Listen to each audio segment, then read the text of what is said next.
Hello there, dear listeners, and welcome to tonight's journey through history. I hope you're settling in somewhere comfortable, perhaps under warm blankets, maybe with a cup of tea cooling beside you. Before we begin our long, peaceful exploration of medieval life, I'm curious, where in the world are you listening from tonight?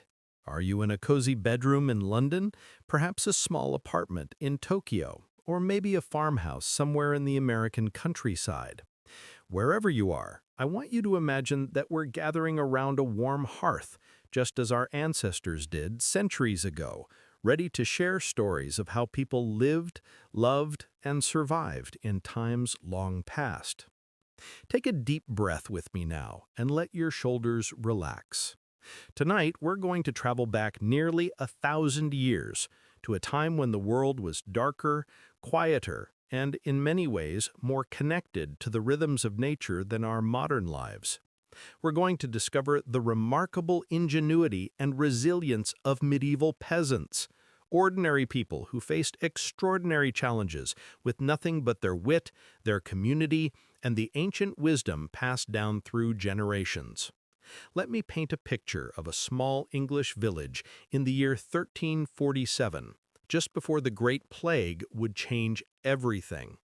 The village is called Millbrook, and it sits nestled in a gentle valley where a clear stream winds its way through golden fields of barley and rye. There are perhaps 40 families here, maybe 200 souls in total, and their lives revolve around the seasons in ways we can barely imagine today. Picture, if you will, young Marta, a peasant girl of 16 winters. She's kneeling by the stream in the early morning mist, her rough woolen dress tucked up as she fills a clay pitcher with water.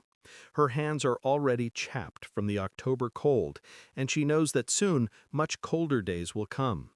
But Marta isn't afraid of winter. She's been preparing for it all her life, just as her mother did, and her mother's mother before her. The wisdom of surviving winter began not in December, but in the warmth of spring. Every decision a peasant family made was touched by the knowledge that cold, dark months lay ahead. When Marta's father, Willem, decided which crops to plant, he thought not just of harvest time, but of storage. When her mother, Agnes, spun wool by candlelight, she wasn't just making clothes, she was weaving warmth itself into their family's future survival. You see, medieval peasants understood something we've largely forgotten in our age of central heating and electric blankets.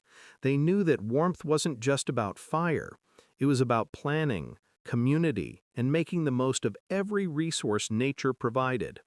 They developed techniques so effective that many of their methods were still being used well into the 19th century, only abandoned when modern conveniences seemed unnecessary. The houses in Millbrook are small, most just 2 rooms, with walls of wattle and daub. Wattle and daub, for those drifting off to sleep, was a brilliant medieval building technique. Imagine weaving flexible branches, usually hazel or willow, into a tight lattice, like making a giant basket. This was the wattle.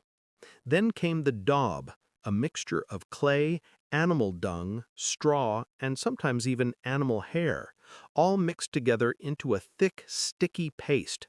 When this dried, it created walls that were surprisingly effective at keeping out wind and cold. But the real secret to medieval warmth lay not in the walls, but in understanding heat itself. Peasants knew that heat rises, which is why so many of their homes were built partially underground or into hillsides. They knew that small spaces are easier to warm than large ones, which is why families of 6 or 8 would often share a single room during the coldest months. They understood thermal mass, the way stones and clay could absorb heat during the day and slowly release it through the night. As autumn deepened in Millbrook, the rhythm of daily life began its ancient shift toward winter survival. The days grew shorter, and with them, the practical realities of staying warm through long, cold nights became paramount. Let's follow Marta's family through a typical evening in late October as the first hard frosts begin to silver the fields each morning. The sun sets early now, around what we would call 5 o'clock, though Marta and her family don't think in terms of precise hours. Their day is measured by the sun's journey across the sky, by the tolling of the church bell for prayers, by the practical rhythms of work and rest that have governed rural life for centuries. As twilight approaches, Willem returns from the fields, where he's been gathering the last of the windfall apples and collecting fallen branches for kindling. His day began before dawn, and every task was performed with winter in mind. The apples will be stored in the root cellar, packed in straw to keep them from freezing. The kindling will be sorted by size, the finest twigs for starting fires, the thicker branches for maintaining them through the night. Agnes has spent her day in equally careful preparation. She's been rendering fat from the pig they slaughtered last week, a community effort that involved 3 families working together. The fat will become tallow candles, soap, and most importantly for tonight's story, a waterproofing agent for their woolen clothes. Medieval peasants knew that staying dry was often more important than staying warm, because wet clothing could kill you on a cold night. As the family gathers for their evening meal, they perform a ritual so common it's become unconscious. They're consolidating their living space for maximum warmth efficiency. The wooden shutters are closed and latched, but not just closed. Agnes stuffs dried grass and moss into the gaps around the edges. Willem banks the fire not to extinguish it, but to keep coals alive through the night. The family's few precious possessions are moved away from the outer walls, where frost might form by morning. Their evening meal is simple but warming, a thick pottage made from barley, onions, and a bit of the precious pork. Pottage was the staple food of medieval peasants, and it was perfectly designed for cold weather survival. Think of it as a very thick soup or thin stew, cooked slowly over the fire all day in a large iron pot. The beauty of pottage was that it used every scrap of available nutrition: grain, vegetables, herbs, and any bits of meat or fat that could be spared. But more than just nutrition, pottage provided internal warming. Medieval people understood intuitively what we now know scientifically, that digesting food generates body heat. A bowl of hot pottage before bed was like swallowing a small internal furnace that would keep working through the night. The tradition of a nightcap, originally a warm drink before bed, comes from this understanding. After the meal, as the fire burns lower, the family begins the serious business of preparing for sleep. This isn't the simple matter of changing into pajamas and brushing teeth that we know today. Medieval bedtime preparation was a careful choreography of survival techniques, each step designed to maximize the chances of waking up warm and alive in the morning. Let's pause here in our story and understand something remarkable about medieval peasants. They were, without knowing it, masters of thermodynamics. They had developed, through centuries of trial and error, techniques that modern science has proven to be surprisingly sophisticated. Take, for example, the way Marta's family arranges their sleeping space. They don't simply climb into individual beds, because individual beds would be death traps in deep winter. Instead, they practice what historians call collective sleeping, a system so effective that it was still being used by polar explorers well into the 20th century. The family's bed is actually a large platform built against the warmest wall of the house, the wall that shares the chimney. This platform is raised about a foot off the ground, and underneath it, they store their most cold-sensitive possessions. The elevation serves 2 purposes. It puts the sleeping surface in the path of rising warm air, and it creates an insulating air gap between the sleepers and the cold ground. But the real genius lies in the layers. Oh, the layers that medieval peasants developed for surviving winter nights. Let me describe them to you in detail, because understanding these layers is like understanding a beautiful, practical poem written in wool and ingenuity.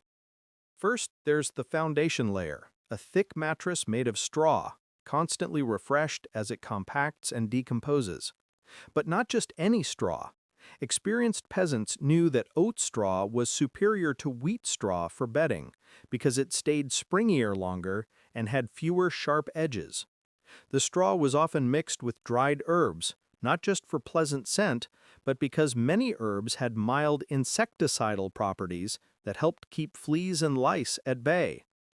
On top of the straw mattress went sheets, though not the cotton or linen sheets we might imagine. These were usually made of coarse linen or hemp, woven loosely enough to allow air circulation but tightly enough to keep the straw from poking through.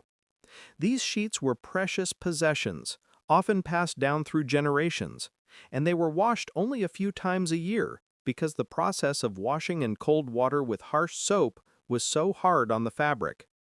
Then came the covering layers, and here's where medieval peasant ingenuity really shone.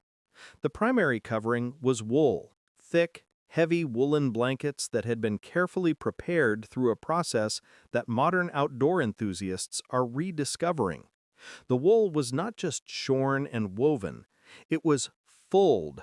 That's Fulled, a process of controlled shrinking and matting that created a fabric so dense it was nearly waterproof.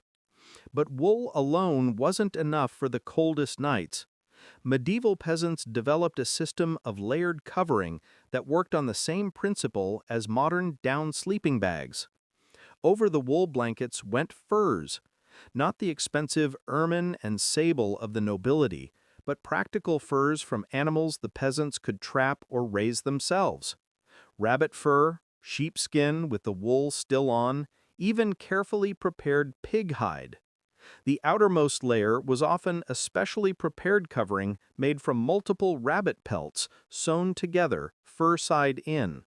This created a warm airspace between the fur and the wool beneath, forming what we would now recognize as a primitive but effective insulation system.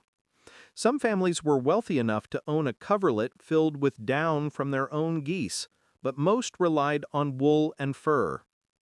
Now, as Marta's family prepares for sleep, we see one of the most important survival strategies of medieval peasants, the understanding that individual survival was impossible, and that warmth, like safety, came from community.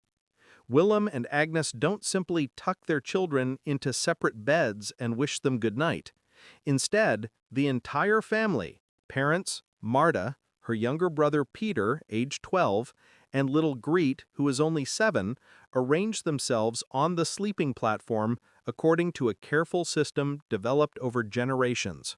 The smallest and most vulnerable sleepers go in the middle, surrounded by larger bodies that can generate more heat. But it's more sophisticated than simply piling together. Willem, as the largest and strongest, positions himself on the side of the bed closest to the door, not just for warmth, but because he would be the first line of defense against any intruder, human or animal. Agnes sleeps between Willem and the children, her body serving as a buffer that regulates temperature. Adult women in medieval times were often the masters of what we might call thermal management. They could sense when a child was getting too warm or too cold and adjust the covering or position accordingly. This wasn't just motherly instinct, it was a skill that could mean the difference between life and death on the coldest nights. The children are arranged by age and size, with little Greet in the very center where she receives warmth from every direction. But even this arrangement isn't random. Marta, at 16, is nearly an adult and generates almost as much body heat as her parents. She's positioned so that her warmth flows toward Peter and Greet, while she herself benefits from her mother's body heat. What's remarkable is how this sleeping arrangement changes throughout the night without anyone being fully awake. Medieval peasants developed an almost supernatural awareness of warmth and cold while sleeping. If someone began to shiver, others would unconsciously adjust their position to share more warmth. If someone became too warm, they would naturally move slightly away from the group center, allowing air circulation to cool them. This communal sleeping served purposes beyond mere warmth. It provided emotional comfort during the long, dark winter nights when the sounds of wind and wildlife could be frightening. It allowed parents to monitor their children's health. A cough, a fever, or troubled breathing would be immediately apparent to the adults in the group. And it reinforced the family bonds that were essential for survival in a harsh world. But the sharing of warmth extended beyond individual families. In the coldest weather, entire communities would practice neighbor warming. Families might combine their fires into one central hearth and sleep together in the largest available space. Elderly members of the community who had difficulty generating body heat would be integrated into family sleeping arrangements as a matter of course.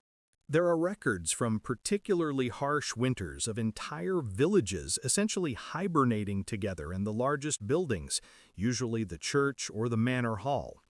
These weren't desperate measures, but organized community responses based on generations of experience with severe weather. The medieval understanding that survival depended on cooperation wasn't just philosophical, it was intensely practical. As Marta's family settles into their shared sleeping space, Willem tends to what might be considered the most important technology in their medieval world: fire. But medieval fire management was far more sophisticated than simply throwing logs onto a flame. It was a complex science that required years to master and could mean the difference between a warm night and a cold death. The central hearth in their small house isn't just a fireplace as we might understand it. It's a carefully designed system for maximizing heat output while minimizing fuel consumption and fire danger.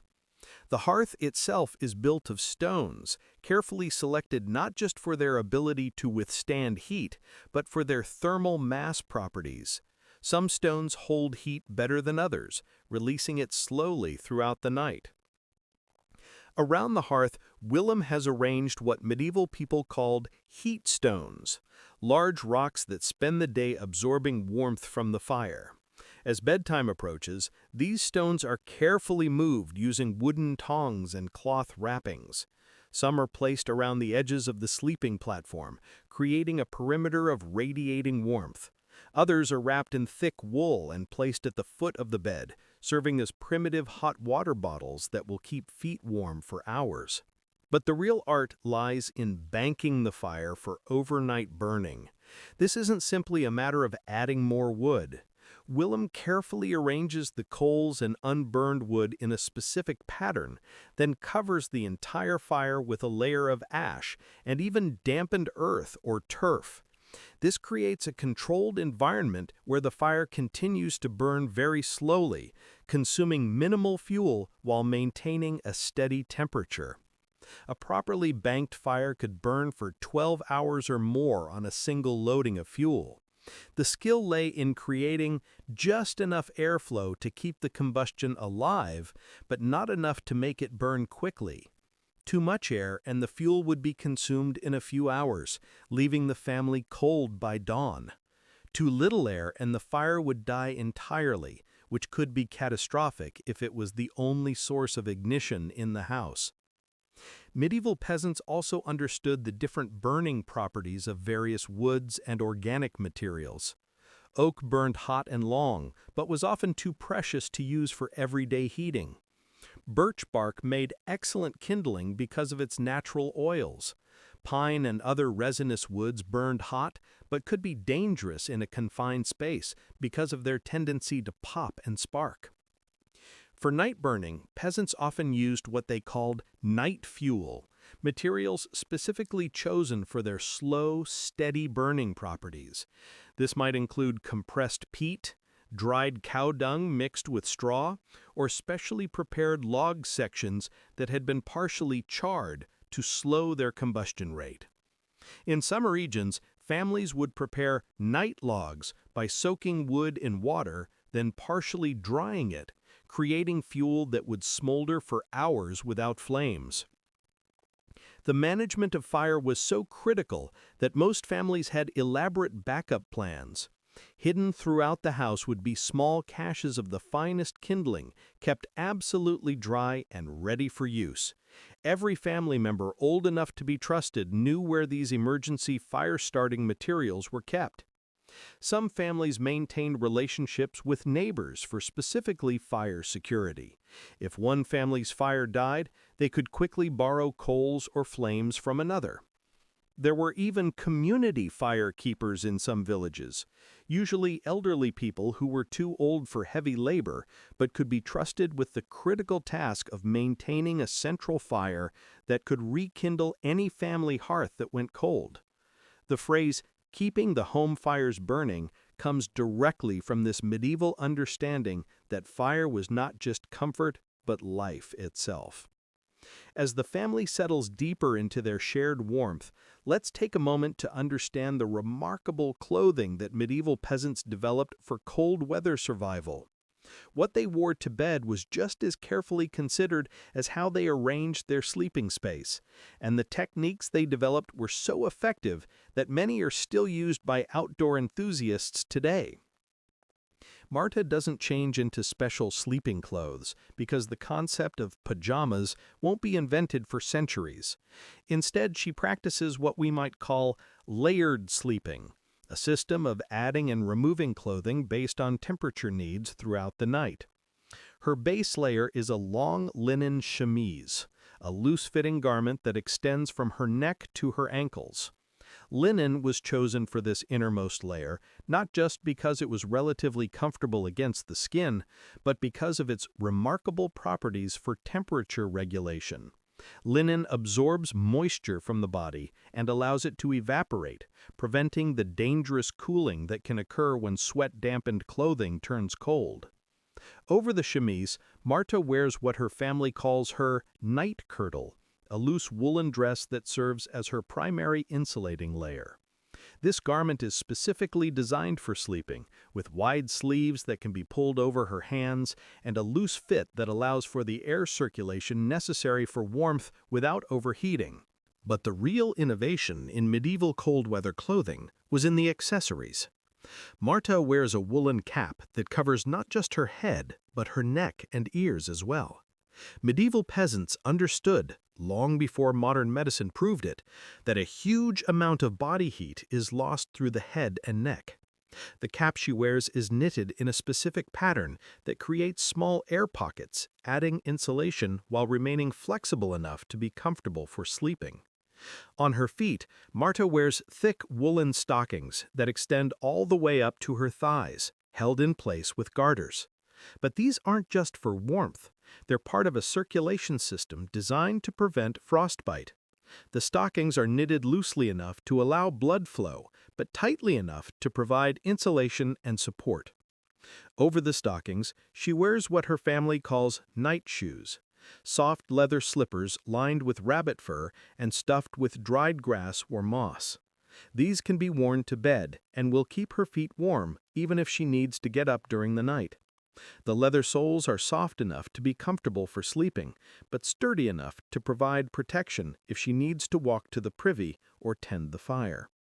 Willem's sleeping attire follows similar principles, but is adapted to his role as the family's primary heat generator and protector.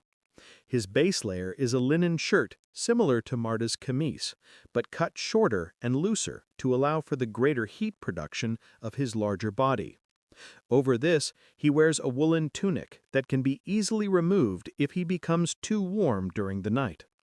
His most important sleeping garment is what medieval people called a night robe, a heavy woolen cloak that can serve multiple functions.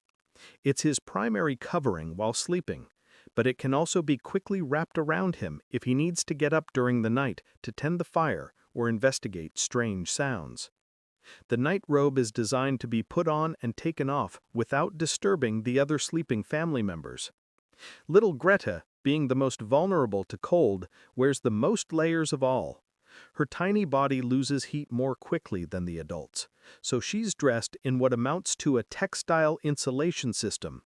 She has a linen undergarment, a woolen overgown, thick stockings that go up to her waist, and a special sleeping cap that covers everything but her face. But perhaps most ingeniously, Greta wears what her mother calls warming bands, strips of soft wool wrapped around her torso and limbs. These serve the same function as the thermal underwear modern outdoor enthusiasts use, creating additional insulating airspaces while allowing for movement and comfort. The family's clothing choices also reflect their understanding of what modern science calls thermal regulation zones. They know that keeping the core body warm is more important than keeping extremities warm, because the body will shut off circulation to hands and feet to preserve heat for vital organs. So they focus their heaviest insulation around the torso, while using lighter but still effective warming techniques for arms and legs. As the fire burns lower and the family settles more deeply into their shared sleeping space, they begin a series of small rituals that have been passed down through generations. These aren't religious ceremonies, though they have an almost sacred quality born of their life and death importance. They are the practical rituals of survival, each one designed to increase their chances of waking up alive and healthy in the morning.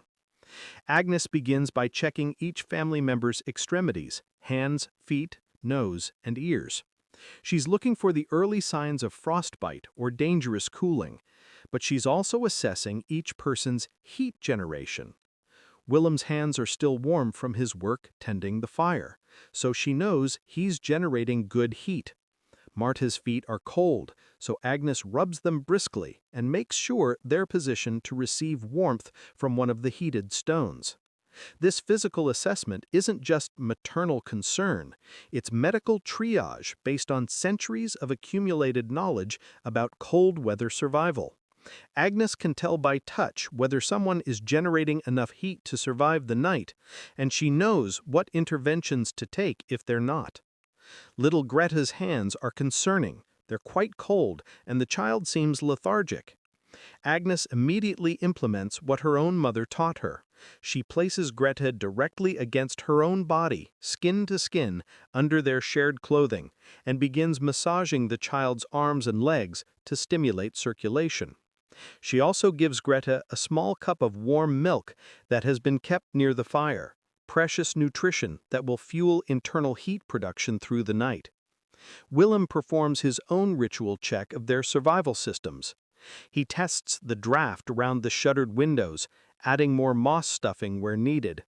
He checks the fire's banking to make sure it will burn steadily through the night. He positions their emergency supplies, extra kindling, a small pot of rendered fat for emergency lighting, and their few pieces of metal tools, where they can be reached quickly in the dark. Most importantly, Willem reviews the family's cold weather emergency plan. Every family member knows what to do if someone shows signs of dangerous cooling during the night. They know how to safely warm a person who has become too cold, how to restart a fire from banked coals, and how to signal for help from neighbors if necessary.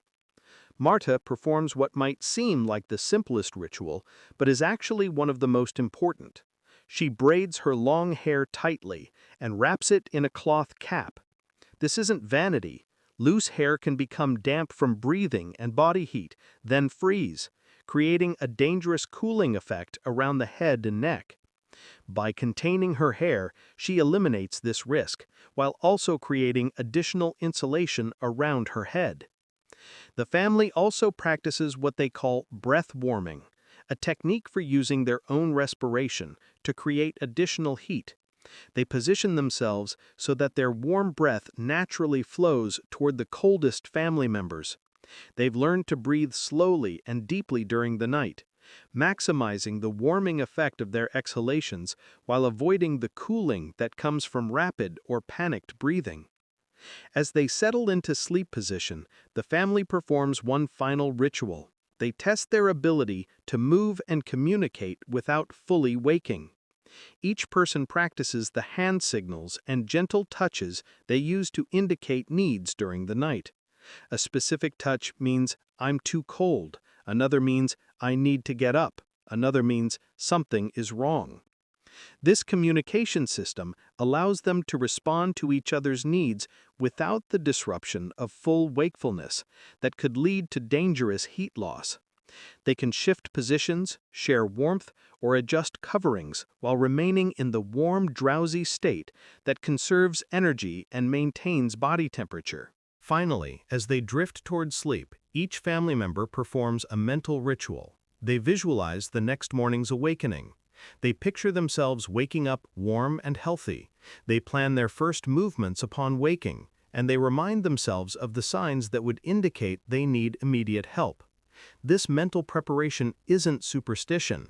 It's a psychological technique that helps ensure quick, appropriate responses to emergency situations, even in the confused moments of waking. Now our medieval family begins the long journey through a winter night, and we can travel with them through the dark hours, understanding the remarkable way their bodies and minds adapted to survive in conditions that would challenge even modern outdoor enthusiasts with all their high-tech gear. The first few hours after settling into sleep are critical. This is when body temperatures drop as the metabolism slows for rest, and it's when the carefully planned sleeping system either succeeds or fails. Willem, with his large body mass, serves as the primary heat generator for the group. His body produces warmth steadily through the night, and the family's positioning allows this warmth to flow to those who need it most. As the night deepens and the outside temperature drops further, the family unconsciously adjusts their positions. This happens without anyone fully waking, a skill developed through years of cold weather sleeping. When little Grete becomes cold, she naturally burrows deeper into the center of the family group. When Pietre generates too much heat and becomes restless, he shifts slightly away from the group's center. Agnes, even in sleep, maintains her awareness of each family member's condition. Medieval mothers developed what we might call a thermal sense, the ability to detect changes in family members' body temperature and breathing even while sleeping. When Marta's breathing becomes shallow and rapid, a sign of cooling, Agnes automatically adjusts her position to share more warmth with her daughter. The heated stones that Willem placed around their sleeping space continue to radiate warmth through the night, but their effectiveness changes as the hours pass. The family has learned to position themselves to take advantage of this changing heat pattern, shifting unconsciously toward the stones that are still warm and away from those that have cooled. Around midnight, Willem wakes briefly to tend the fire. Not fully awake, but in a state of drowsy awareness that allows him to perform necessary tasks without losing the sleep warmth his body has built up. He adds a small amount of fuel to the banked coals, adjusts the airflow slightly, and checks the room's temperature by the feel of the air on his face. This entire process takes only a few minutes, and he returns to sleep without disturbing the rest of the family.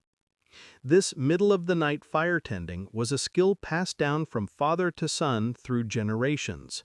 Willem learned from his own father how to wake just enough to assess the fire's needs, how to add fuel without creating dangerous flames, and how to return to sleep quickly. The ability to maintain the fire through the night without losing precious body heat was often what separated families who survived harsh winters from those who didn't.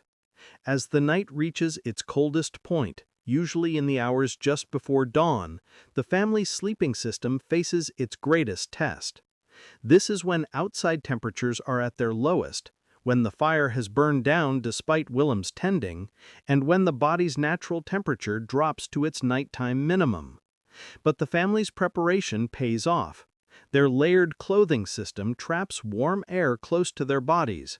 Their shared sleeping arrangement allows them to pool their body heat.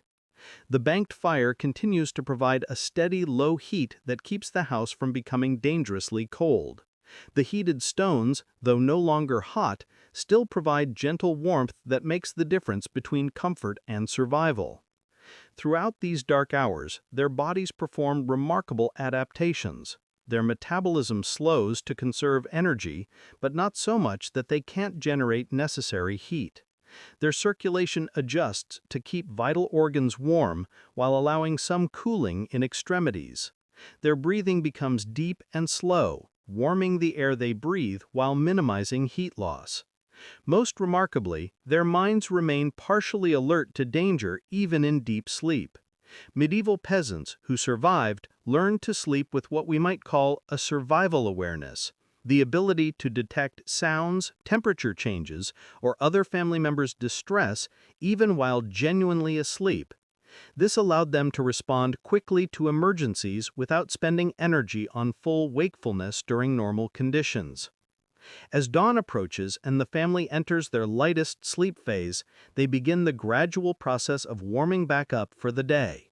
Their metabolism starts to increase, their breathing becomes more active, and they begin the unconscious movements that will prepare their bodies for waking.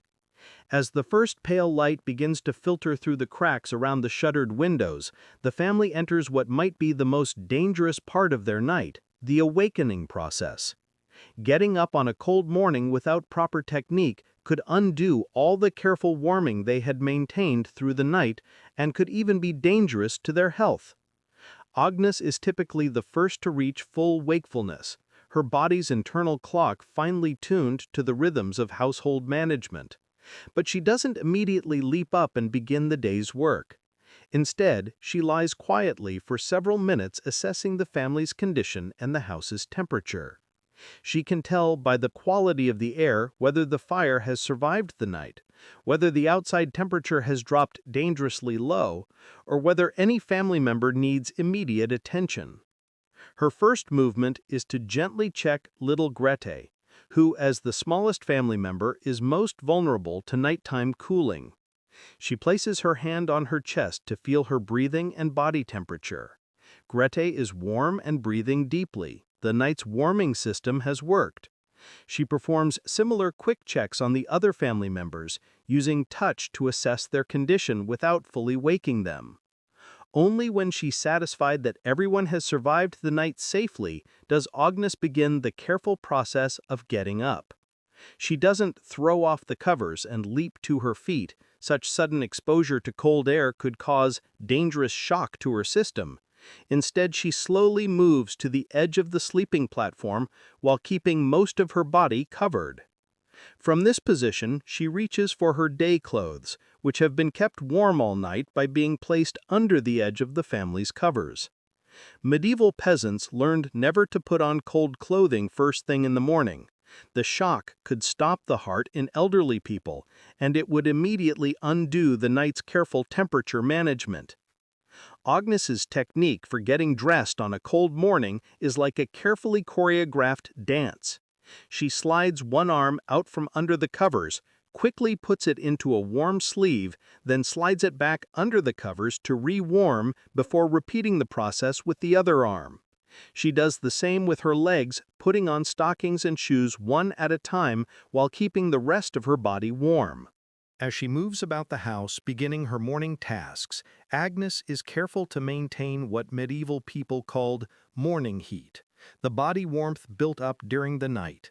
She moves quickly, but not frantically, keeping her blood circulating without causing herself to overheat and sweat. She begins with tasks close to the banked fire, gradually working outward as her body fully awakens and begins generating its daytime level of heat. Her first priority is reviving the fire for the day. Working with the carefully banked coals from the night before, she adds small kindling and gently blows to encourage flames. This requires skill and patience. Too much air too quickly can scatter the coals, too little air will let them die completely. The art is in reading the coals' condition and providing exactly the right encouragement to bring them back to full life. As the fire begins to catch and provide more heat, Agnes starts the warming process for the rest of the family. She heats water for washing, not full baths, which would be dangerously cooling, but warm water for cleaning hands and faces. She begins preparing the morning meal, something warm and nourishing that will fuel their bodies for the day's work. One by one, the family members wake using the same careful techniques Agnes employed. Willem wakes next, automatically checking the house's security and the weather conditions outside. The sounds of wind, the feel of the air, and even the quality of light coming through the shutter cracks tell him what kind of day they're facing and how much additional heating will be needed. Marta wakes and immediately begins helping her mother with the morning tasks, but she also takes on the responsibility of helping her younger siblings wake safely. She helps Peter and little Greta through the gradual awakening process, making sure they don't expose themselves to cold air too quickly and that they put on warm clothes before leaving the sleeping platform. The family's morning routine is designed around maintaining the warmth they built up during the night while gradually preparing their bodies for the day's activities.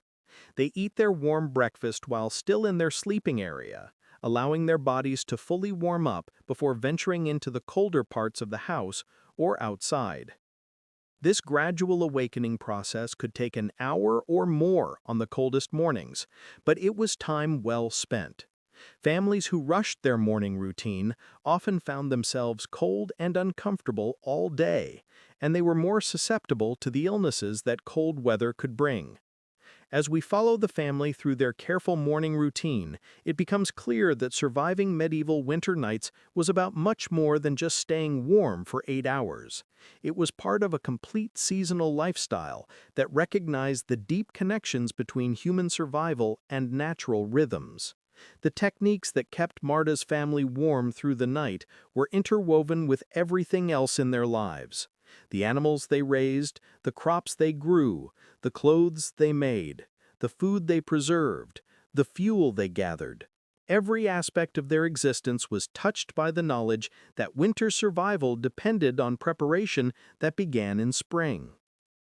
Agnes's skill at managing nighttime warmth was built on a foundation of knowledge that encompassed the entire natural world. She knew which plants provided the best materials for stuffing mattresses and plugging drafts. She knew how to read weather signs that would tell her when an especially cold night was coming. She knew which foods would provide the internal heat needed to sustain a body through long cold hours. This knowledge wasn't written in books. Most peasants couldn't read, and books were precious beyond imagination. Instead, it was passed down through generations of mothers teaching daughters, fathers teaching sons, and communities sharing the accumulated wisdom of survival. Every technique had been tested through harsh winters, refined through experience, and proven through the simple fact that families who used them lived to see spring. The seasonal rhythm that governed their lives began in early spring with the collection of materials for next winter's survival. March and April were when families gathered the specific mosses and grasses that made the best insulation. Different plants served different purposes. Some stayed springier longer when used as mattress stuffing. Others were better for plugging gaps around windows and doors. Agnes knew that sphagnum moss, found in boggy areas, was superior to other mosses because it naturally resisted decay and had antimicrobial properties. She knew that cattail fluff, gathered in late summer, could be woven into clothing for extra insulation. She knew that pine needles, when dried and crumbled, could be mixed with other materials to create bedding that would repel insects while providing warmth. Summer was the time for preparing the textiles that would mean life or death come winter. Agnes and Marta spent countless hours spinning wool, but not just any wool. They knew that wool from sheep that had grazed on certain plants produced fiber with different properties. Wool from sheep that ate wild thyme and rosemary had natural antimicrobial qualities.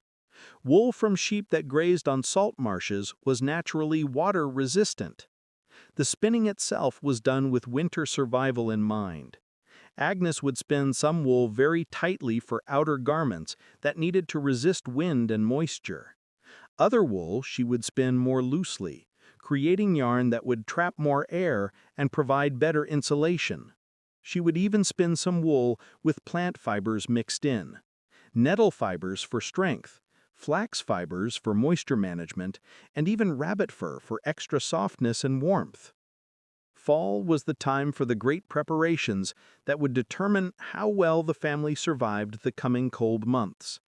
This was when the pig was slaughtered and every part used for winter survival. The meat was preserved in salt or smoked for food, the fat was rendered for candles, soap, and waterproofing. The hide was prepared for leather goods. Even the bladder was cleaned and used as waterproof storage for precious items. The autumn slaughter was always done in community with other families, not just because it was a big job, but because the sharing of resources increased everyone's chances of survival. One family might be particularly skilled at smoking meat, another at preparing leather, another at rendering fat. By working together and sharing knowledge, the entire community became stronger. But perhaps most importantly, fall was when families assessed their readiness for winter and made the final preparations that could mean the difference between survival and death. Agnes would inventory their fuel supplies, calculating whether they had enough to last through the coldest months. She would check their stored food, making sure it was properly preserved and calculating how to ration it through the lean months. Willem would make the final repairs to their house, checking every gap where cold air might enter, making sure the roof was sound, ensuring that their precious fire-making materials were stored safely and kept dry.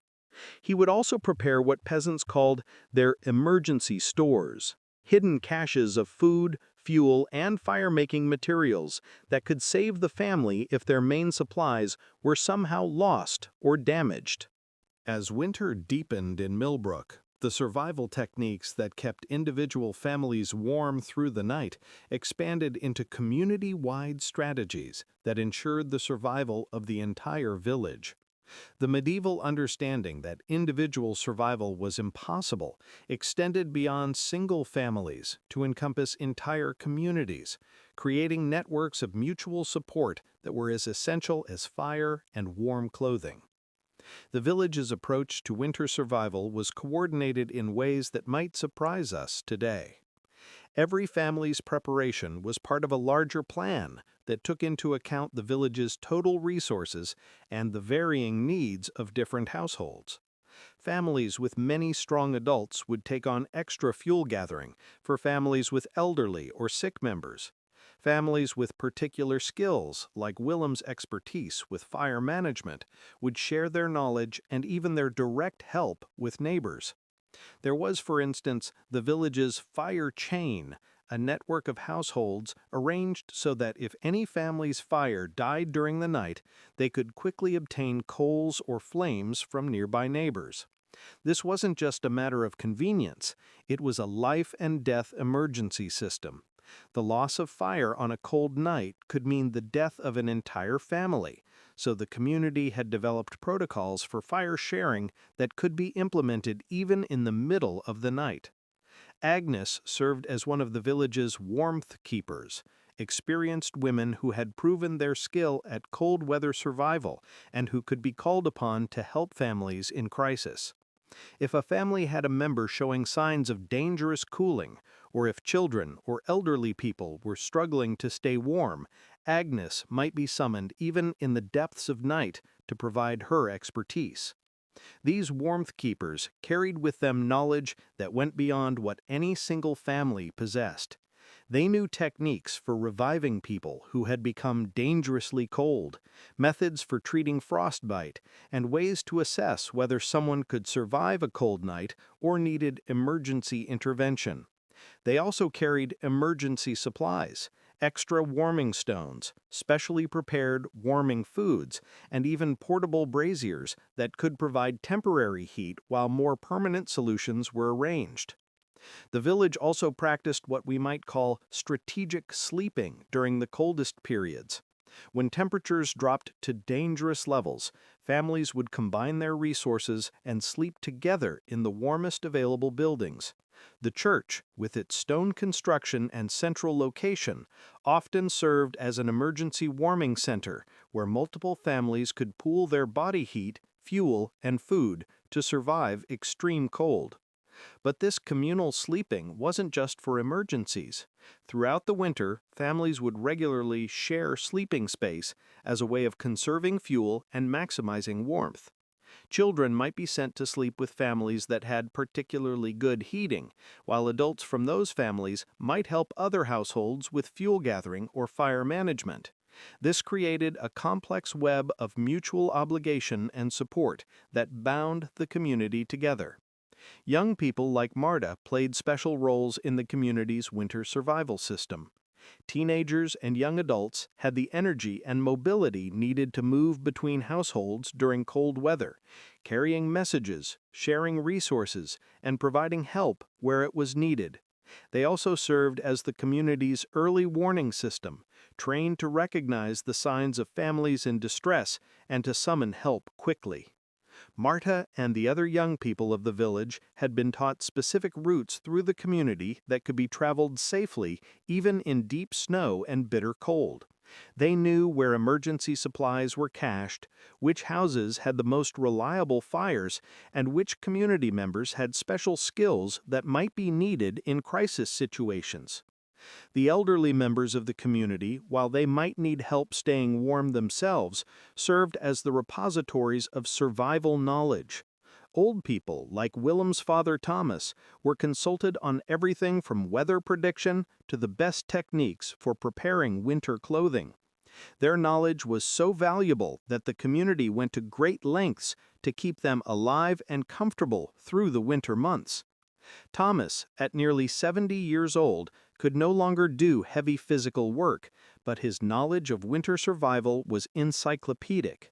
He could predict weather patterns days in advance by observing subtle changes in animal behavior, cloud formations, and wind patterns. He knew exactly which plants and materials would provide the best insulation, and he could diagnose and treat cold weather ailments that younger people had never encountered. The village also maintained what we might call community infrastructure for winter survival. There was a common woodlot where families could gather fuel according to established rules that ensured everyone had access to what they needed. There were shared storage areas where emergency food supplies were kept. There was even a community workshop where specialized winter gear, particularly warm clothing for children, was made by the most skilled craftspeople and distributed according to need. As little Greta sleeps peacefully in the center of her family's warm nest, it might seem that children in medieval times were simply passive recipients of adult care during winter nights. But the reality was very different. Children as young as 5 or 6 were actively learning the complex skills they would need to survive cold weather as adults, and their education in winter survival began almost from birth. Medieval children learned cold weather survival the way modern children learn to read, gradually, systematically, and through constant practice. Little Greta, at 7 years old, already knew many techniques that would seem sophisticated to modern adults. She knew how to test the warmth of stones before they were brought to the sleeping area. She knew how to position her body to receive maximum warmth from other family members while not blocking heat from reaching others. She had been taught to recognize the early signs of dangerous cooling in herself and others, the subtle changes in skin color, the particular quality of shivering that indicated real danger, the way breathing changed when someone was getting too cold. This wasn't theoretical knowledge, it was practical skill that could save lives. Peter, at 12, was already taking on significant responsibilities in the family's winter survival system. He helped his father with fire management, learning the subtle art of banking coals and feeding fires through the night. He had been taught to gather and prepare the specific materials needed for different types of fires, the fine kindling for quick lighting, the slow-burning fuels for overnight warmth, the special materials used for emergency heating. But more than just technical skills, he was learning the decision-making processes that adult survival required. He had been taught to assess weather conditions and predict how cold the coming night would be. He knew how to calculate fuel consumption and determine whether the family had enough firewood to last through a cold spell. He understood the signs that indicated when a family member might need extra warming attention. Marta, at 16, was nearly finished with her education in winter survival techniques. She could manage all aspects of cold weather survival independently: fire management, clothing preparation, food planning, and the care of others. but she was also learning the more advanced skills that would make her valuable to a future husband's family and, eventually, essential for her own children's survival. She had been taught the art of weather prediction, reading subtle signs in cloud formations, wind patterns, and animal behavior to forecast not just whether it would be cold, but how cold and for how long. She knew the complex relationships between nutrition and cold tolerance, understanding which foods would provide the sustained energy needed for generating body heat through long winter nights. Most importantly, Marta was learning the teaching skills that would allow her to pass this knowledge on to the next generation. She practiced explaining survival techniques to her younger siblings, learning how to make complex concepts understandable to children, how to turn essential knowledge into games and stories that young minds could remember under stress. The children's training wasn't just about individual survival, they were also learning their roles in the community's winter survival system. Great knew which neighbors she should run to if her family's fire died and her parents were unable to seek help. Peter knew how to carry messages between households during cold weather and how to assess whether a situation was urgent enough to risk going out in dangerous conditions. Children were also taught what we might call survival psychology, mental techniques for coping with fear, discomfort, and stress that came with cold weather survival. They learned songs and stories that could keep their minds occupied during long cold nights. They learned breathing techniques that could help them stay calm if they became cold or frightened. They learned to recognize the signs of despair or panic in themselves and others, and to take action before these emotions became dangerous. Perhaps most remarkably, children were taught to make life and death decisions under pressure. They learned triage principles. If multiple family members were in danger from cold, how to decide who to help first. They learned when to seek help from the community and when to try to solve problems themselves. They learned to recognize situations that were beyond their capabilities and to find appropriate adult help. This training wasn't formal education in the way we might understand it. Instead, it was woven into daily life through stories, games, and gradually increasing responsibilities. Children learned by watching, by helping with adult tasks, and by being given increasingly complex challenges that prepared them for the realities of adult survival. The effectiveness of this training system is demonstrated by the simple fact that medieval peasant children who survived to adulthood were remarkably capable of thriving in harsh conditions that would challenge modern adults with all their technological advantages. They had been trained from birth to read their environment, to work with natural systems rather than against them, and to find ingenious solutions to survival problems using only the materials and knowledge available to them. As our medieval family sleeps through their cold night, they carry within their bodies and minds a remarkable system of medical knowledge specifically adapted to cold weather survival. Medieval peasants had developed, through centuries of harsh winters, a sophisticated understanding of how to prevent, recognize, and treat the health problems that cold weather could bring. Agnes, like most medieval mothers, was trained in what we might call winter medicine, a collection of techniques and remedies specifically designed to deal with cold weather ailments. She knew how to recognize the early signs of frostbite, how to treat someone who had become dangerously cold, and how to prevent the respiratory infections that could turn deadly in winter conditions. Her knowledge began with prevention. She knew that certain foods could help the body generate and maintain heat more effectively. Garlic, onions, and ginger, when available, were prized not just for their flavor, but for their ability to stimulate circulation and warm the body from within. She knew that hot broths and warm milk could provide not just nutrition, but crucial internal heating that could make the difference between surviving a cold night and succumbing to hypothermia. Agnes also understood the relationship between nutrition and cold tolerance in ways that modern science has proven correct. She knew that people needed more food in winter not just because of increased activity, but because the body required extra fuel to generate heat. She knew that certain types of food, particularly fats and proteins, were more effective than others at providing sustained energy for heat production. Her diagnostic skills were remarkably sophisticated. She could tell by touch whether someone was generating adequate body heat or beginning to cool dangerously. She knew that certain changes in breathing, skin color, and mental alertness indicated the early stages of cold-related illness. She could assess whether someone was simply cold and uncomfortable or approaching the kind of dangerous cooling that could lead to death. When treatment was needed, Agnes had access to a remarkable array of techniques that were both effective and perfectly adapted to the resources available in a medieval peasant household. For someone showing early signs of dangerous cooling, she knew how to provide controlled rewarming that wouldn't shock the system. This involved gradual warming using heated stones, warm cloths, and careful positioning near the fire.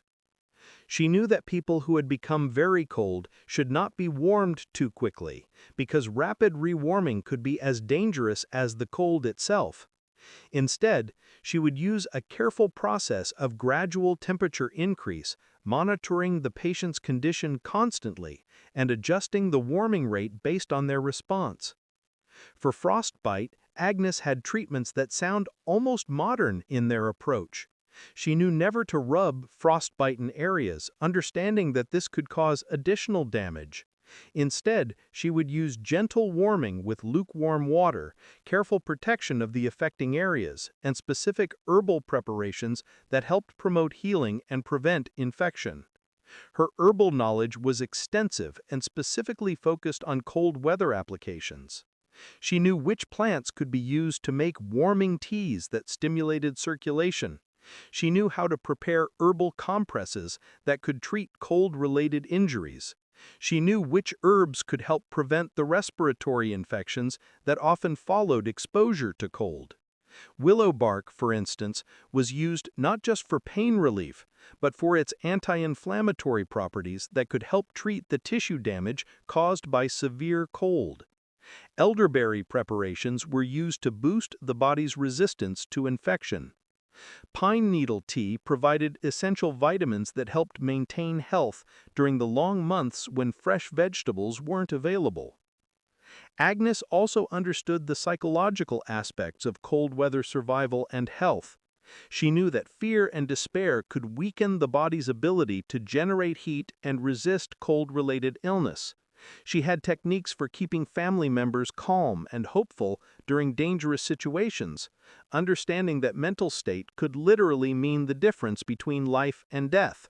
Willem had his own specialized knowledge, particularly about treating the kinds of cold-related injuries that could affect people doing outdoor work in winter conditions. He knew how to treat the cuts and bruises that were more dangerous in cold weather because they healed more slowly and were more prone to infection. He knew how to recognize and treat the exhaustion that could make someone vulnerable to cold-related illness. The community as a whole maintained collective medical knowledge that went beyond what any single family possessed. There were individuals who specialized in particular aspects of cold weather medicine, perhaps an older woman who was particularly skilled at treating frostbite, or a man who had special knowledge about nutrition during times of scarcity. This community medical knowledge included protocols for dealing with medical emergencies during severe weather.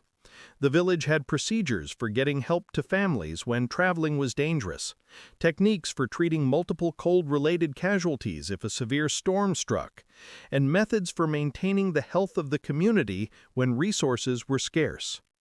Perhaps most importantly, medieval peasants understood that prevention was far more effective than treatment when it came to cold weather health problems.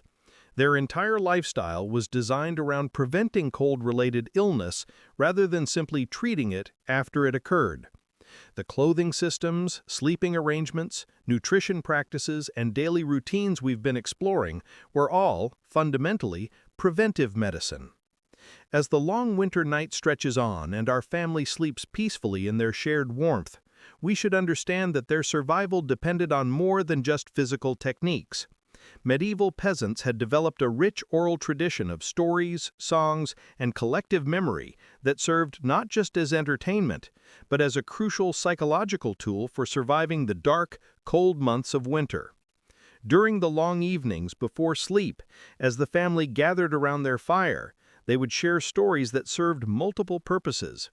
These weren't just idle entertainment, but carefully preserved oral traditions that carried within them essential survival knowledge, community history, and the psychological strength needed to endure harsh conditions.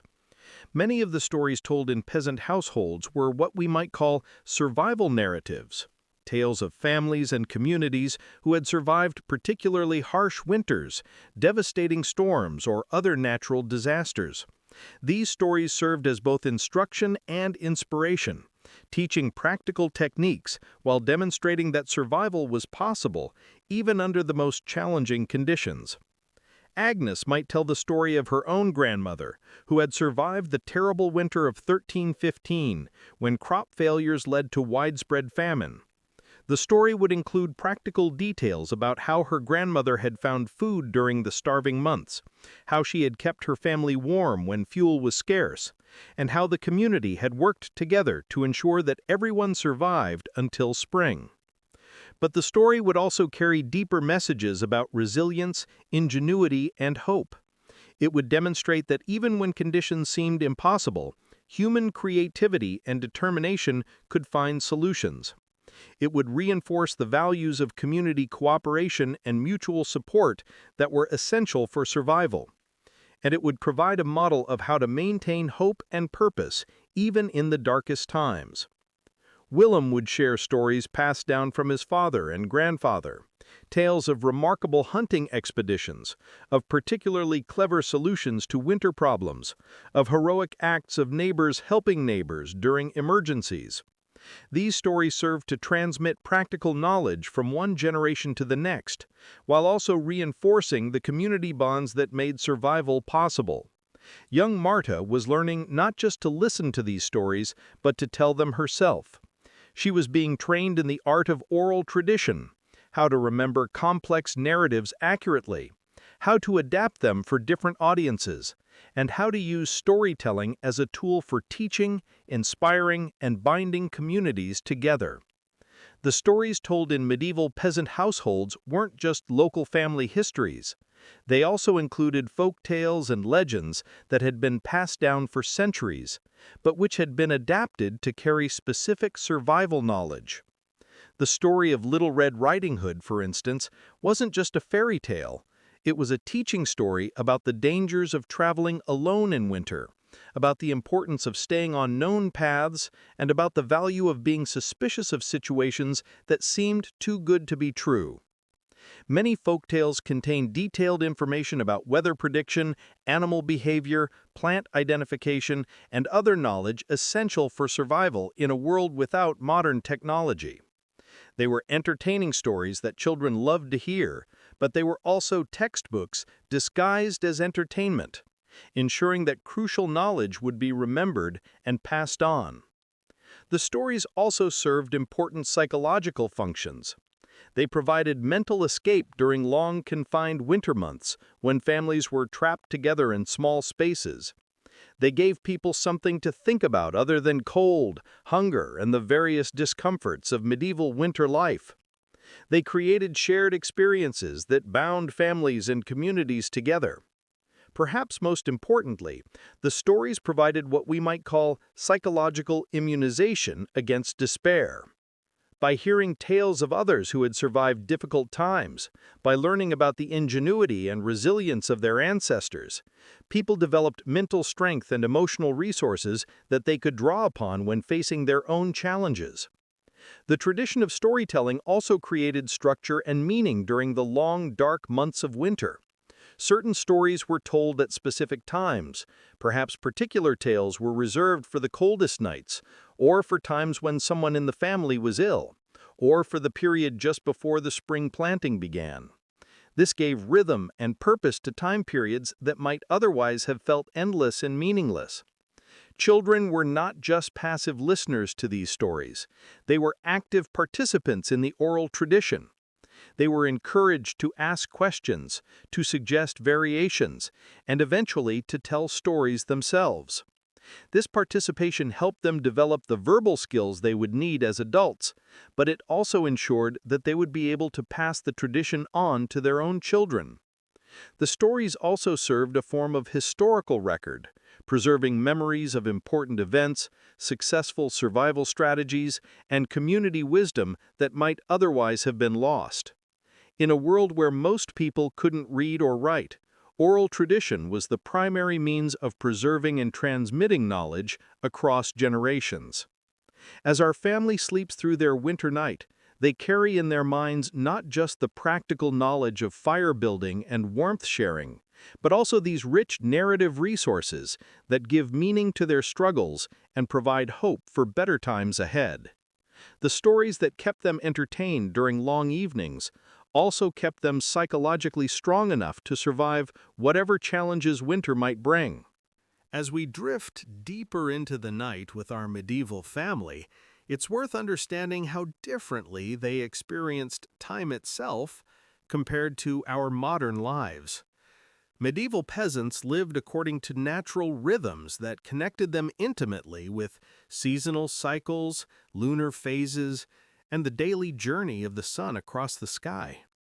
This relationship with natural time was not just philosophical, it was a practical survival tool that helped them anticipate and prepare for changing conditions. Agnes doesn't wake in the middle of the night and check a glowing digital clock to see that it's 2:47 a.m. Instead, she has developed what we might call an internal chronometer that's been calibrated through years of living in tune with natural cycles. She can tell the approximate time by the quality of darkness, by the sounds of nocturnal animals, by the feel of the air, and by her body's own rhythms. This internal sense of time was crucial for survival. Agnes knows that the coldest part of the night typically comes in the hours just before dawn. She knows that this is when the fire is most likely to burn low, when family members are most likely to become dangerously cold, and when the greatest vigilance is required. Her internal clock often wakes her during these crucial hours so she can check the family's condition and adjust their warming systems as needed. Medieval time was also communal in ways that our individualistic modern society has largely forgotten. The ringing of church bells provided time markers that synchronized community activities. Everyone knew that the bell for matins rang in the deep of night, that lauds came with the first hint of dawn, and that prime marked the beginning of the working day. These weren't just religious observances, they were community-wide time signals that helped coordinate survival activities. During winter, when daylight was precious and expensive artificial light had to be used sparingly, the community's daily rhythm compressed into a shorter period. Work began later and ended earlier, but the time between was used with extraordinary efficiency. Every hour of daylight was precious. Every task was planned to make maximum use of available light and warmth. The family's sleep patterns were also different from modern expectations. Rather than sleeping for one long 8-hour period, medieval people often practiced what historians call segmented sleep. They would sleep for several hours after dark, then wake for a period in the middle of the night, then sleep again until dawn. This middle-of-the-night waking period was used for tending fires, checking on animals, performing quiet household tasks, and sometimes for intimate conversation between spouses. This segmented sleep pattern was particularly well-suited for winter survival needs.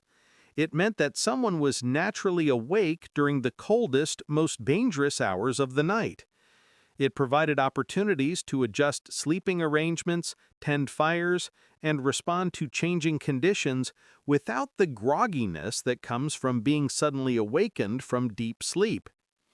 Willem's internal clock is attuned not just to the hours of the night, but to longer cycles that govern seasonal survival. He can sense the gradual lengthening or shortening of days, the subtle changes in temperature patterns that indicate whether winter is deepening or beginning to loosen its grip. This awareness helps him make crucial decisions about resource management, fuel consumption, and preparation for changing conditions. The family's relationship with time also extends to their understanding of seasonal cycles that span years rather than just months.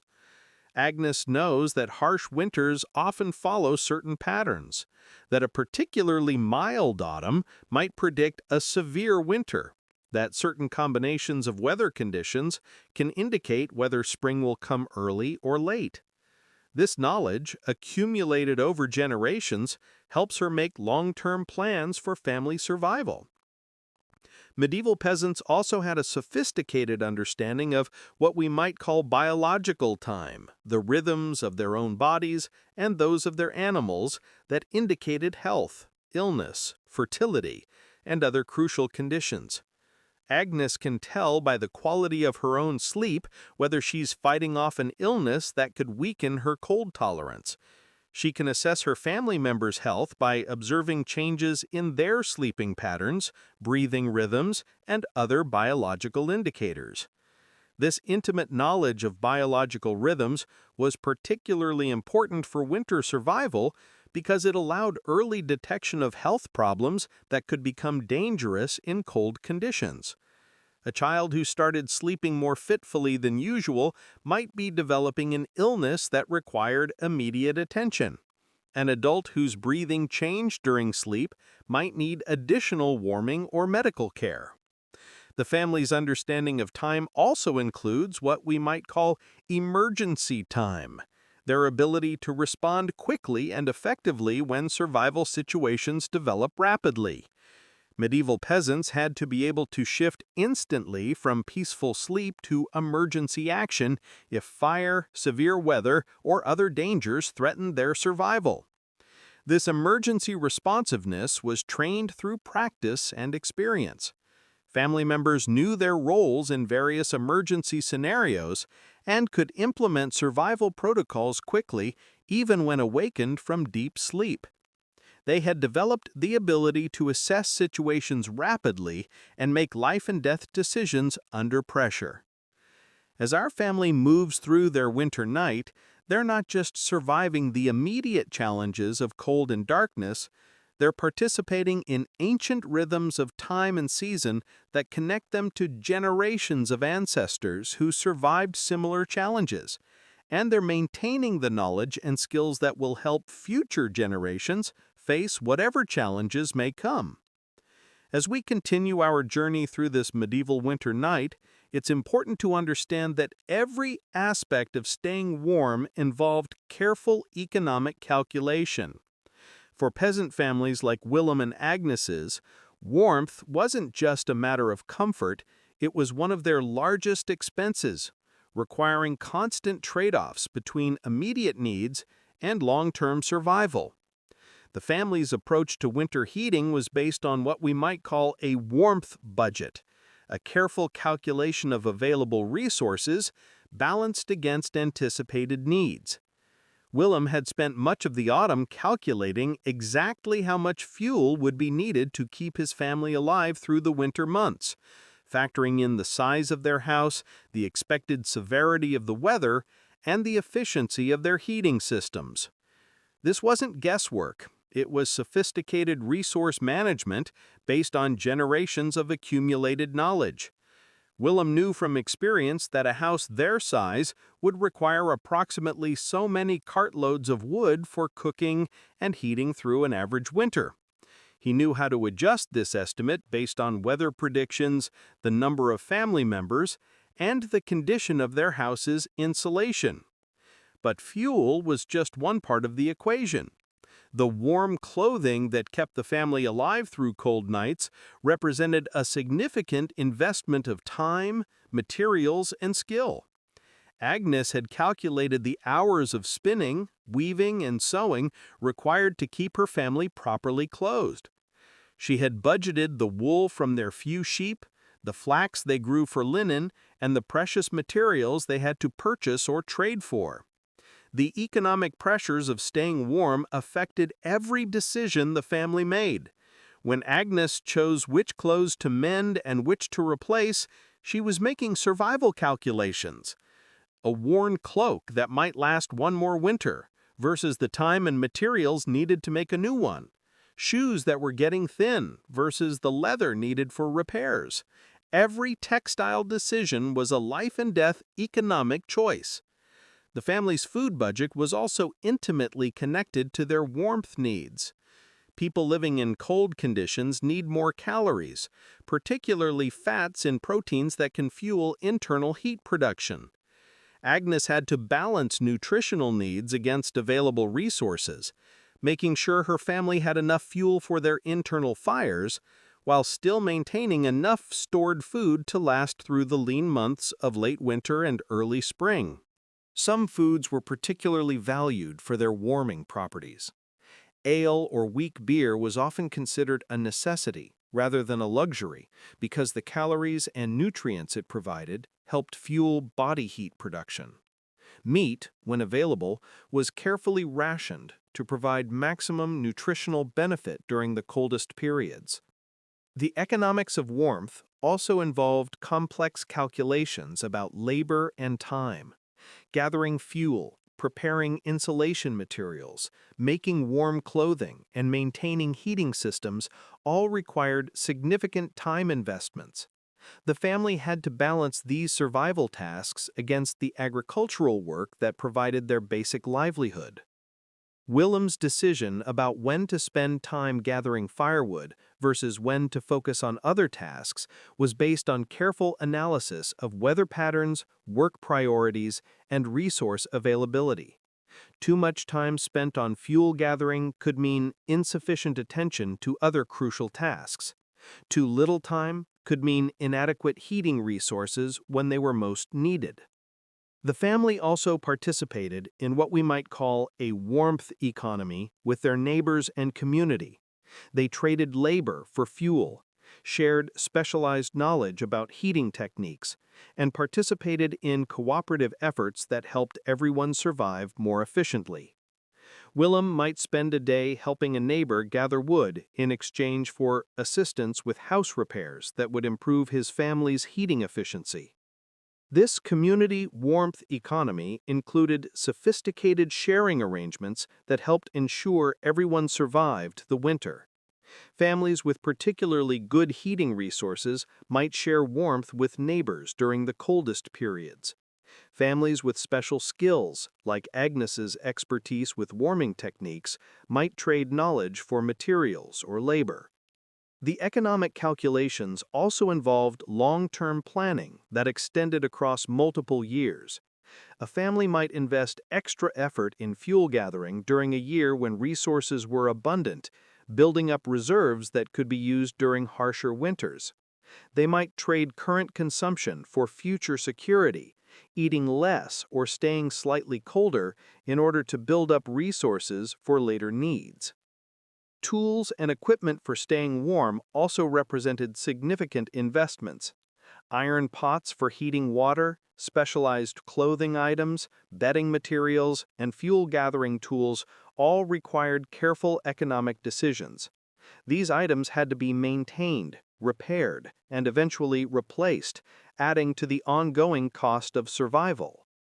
The family's heating strategies were constantly adjusted based on changing economic conditions. During periods when fuel was scarce or expensive, they might rely more heavily on body heat sharing and insulation techniques. When fuel was abundant, they might allow themselves the luxury of slightly higher room temperatures or more flexible heating schedules. Understanding these economic calculations helps us appreciate the remarkable efficiency that medieval peasants achieved in their heating systems. Every technique they used had been tested not just for effectiveness, but for cost-effectiveness. They had developed ways of staying warm that maximized survival benefit while minimizing resource consumption. As Agnes checks on her sleeping family and Willem tends the banked fire, they're not just performing survival tasks, they're managing complex economic systems that balance immediate comfort against long-term security, individual needs against community resources, and current consumption against future survival. As the winter night deepens around our medieval family, their survival strategies interweave with spiritual beliefs and practices that provided not just comfort, but practical psychological tools for enduring harsh conditions. Medieval peasants lived in a world where the sacred and the practical were inseparable, where prayers for warm weather and rituals for protection from cold were as much a part of winter survival as banking fires and sharing body heat. The family's evening prayers before sleep weren't just religious observance. They were psychological preparation for the challenges of the night ahead. When little Greta recites her simple prayer asking for protection through the dark hours, she's participating in a ritual that helps calm her mind and prepare her for peaceful sleep. Anxiety and fear can make it harder to stay warm, so these calming rituals served practical survival functions.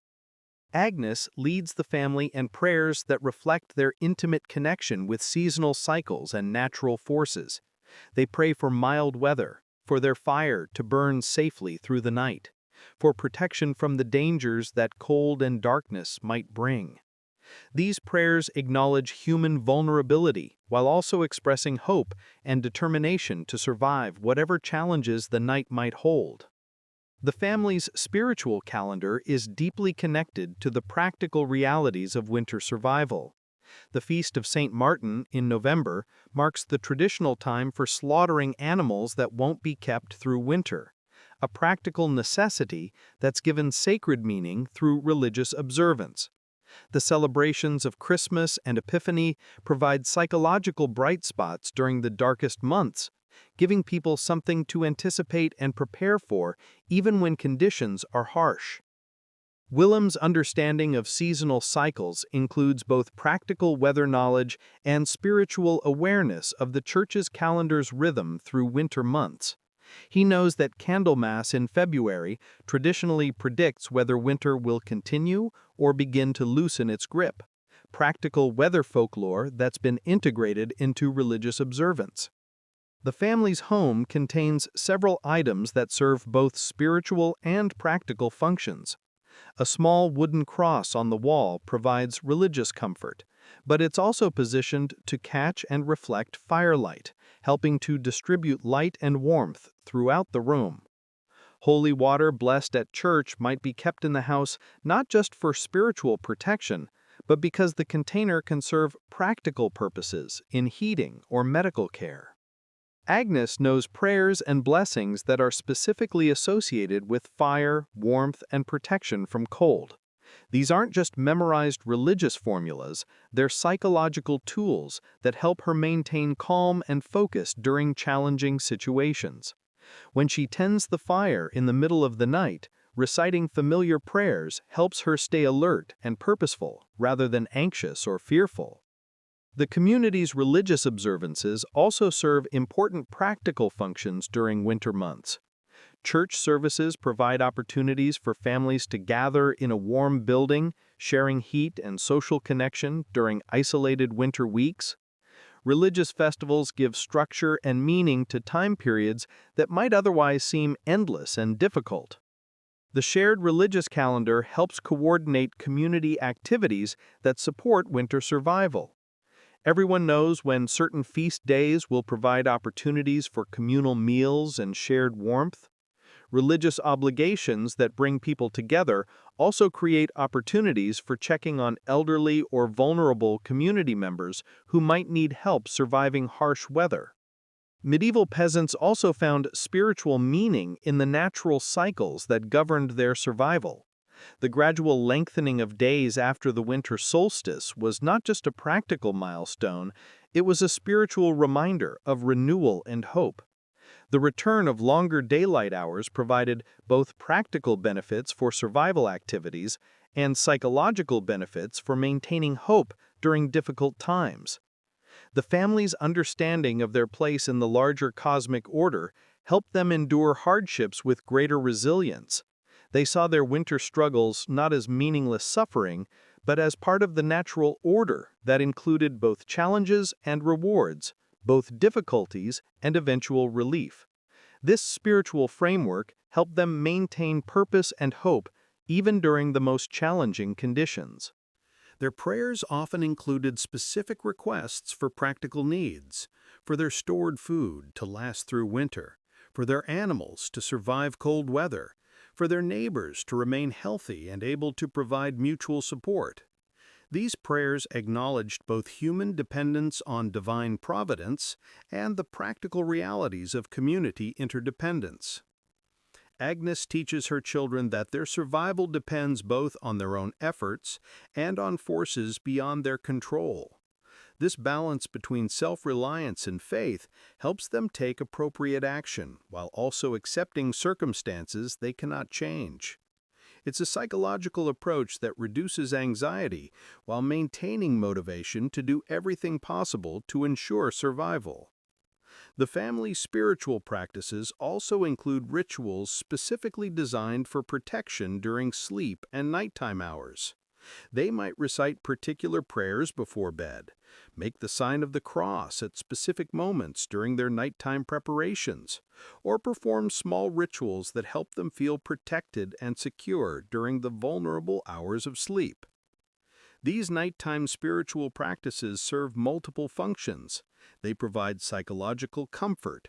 They help establish calming bedtime routines that promote restful sleep.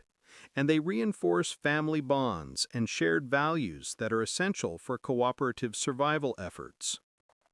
As our medieval family sleeps peacefully through their winter night, their bodies are performing remarkable physiological adaptations that they understand intuitively but cannot explain scientifically. Medieval peasants had developed survival techniques that were based on accurate observations of natural phenomena, even though they lacked the scientific vocabulary to describe why their methods worked so effectively. The family's shared sleeping arrangement, for instance, works because of principles of thermodynamics that wouldn't be formally understood until centuries later. When they arrange themselves with the smallest family members in the center and the largest on the outside, they're creating an optimal heat distribution system that minimizes surface area exposed to cold air while maximizing the efficiency of heat transfer between family members. Their layered clothing system demonstrates an intuitive understanding of insulation principles that modern outdoor gear manufacturers spend millions of dollars researching. The way they combine different materials, linen against the skin for moisture management, wool for insulation, and treated leather for wind protection, creates a microenvironment around their bodies that maintains optimal temperature and humidity. Agnes's knowledge of which foods provide warming is based on accurate observations of metabolic processes. When she gives her family warming foods before bed, she's taking advantage of the thermic effect of food, the way digesting certain nutrients generates heat. Her understanding that fats and proteins provide more sustained warming than other foods aligns perfectly with modern nutritional science. The family's fire management techniques demonstrate sophisticated understanding of combustion chemistry and heat transfer.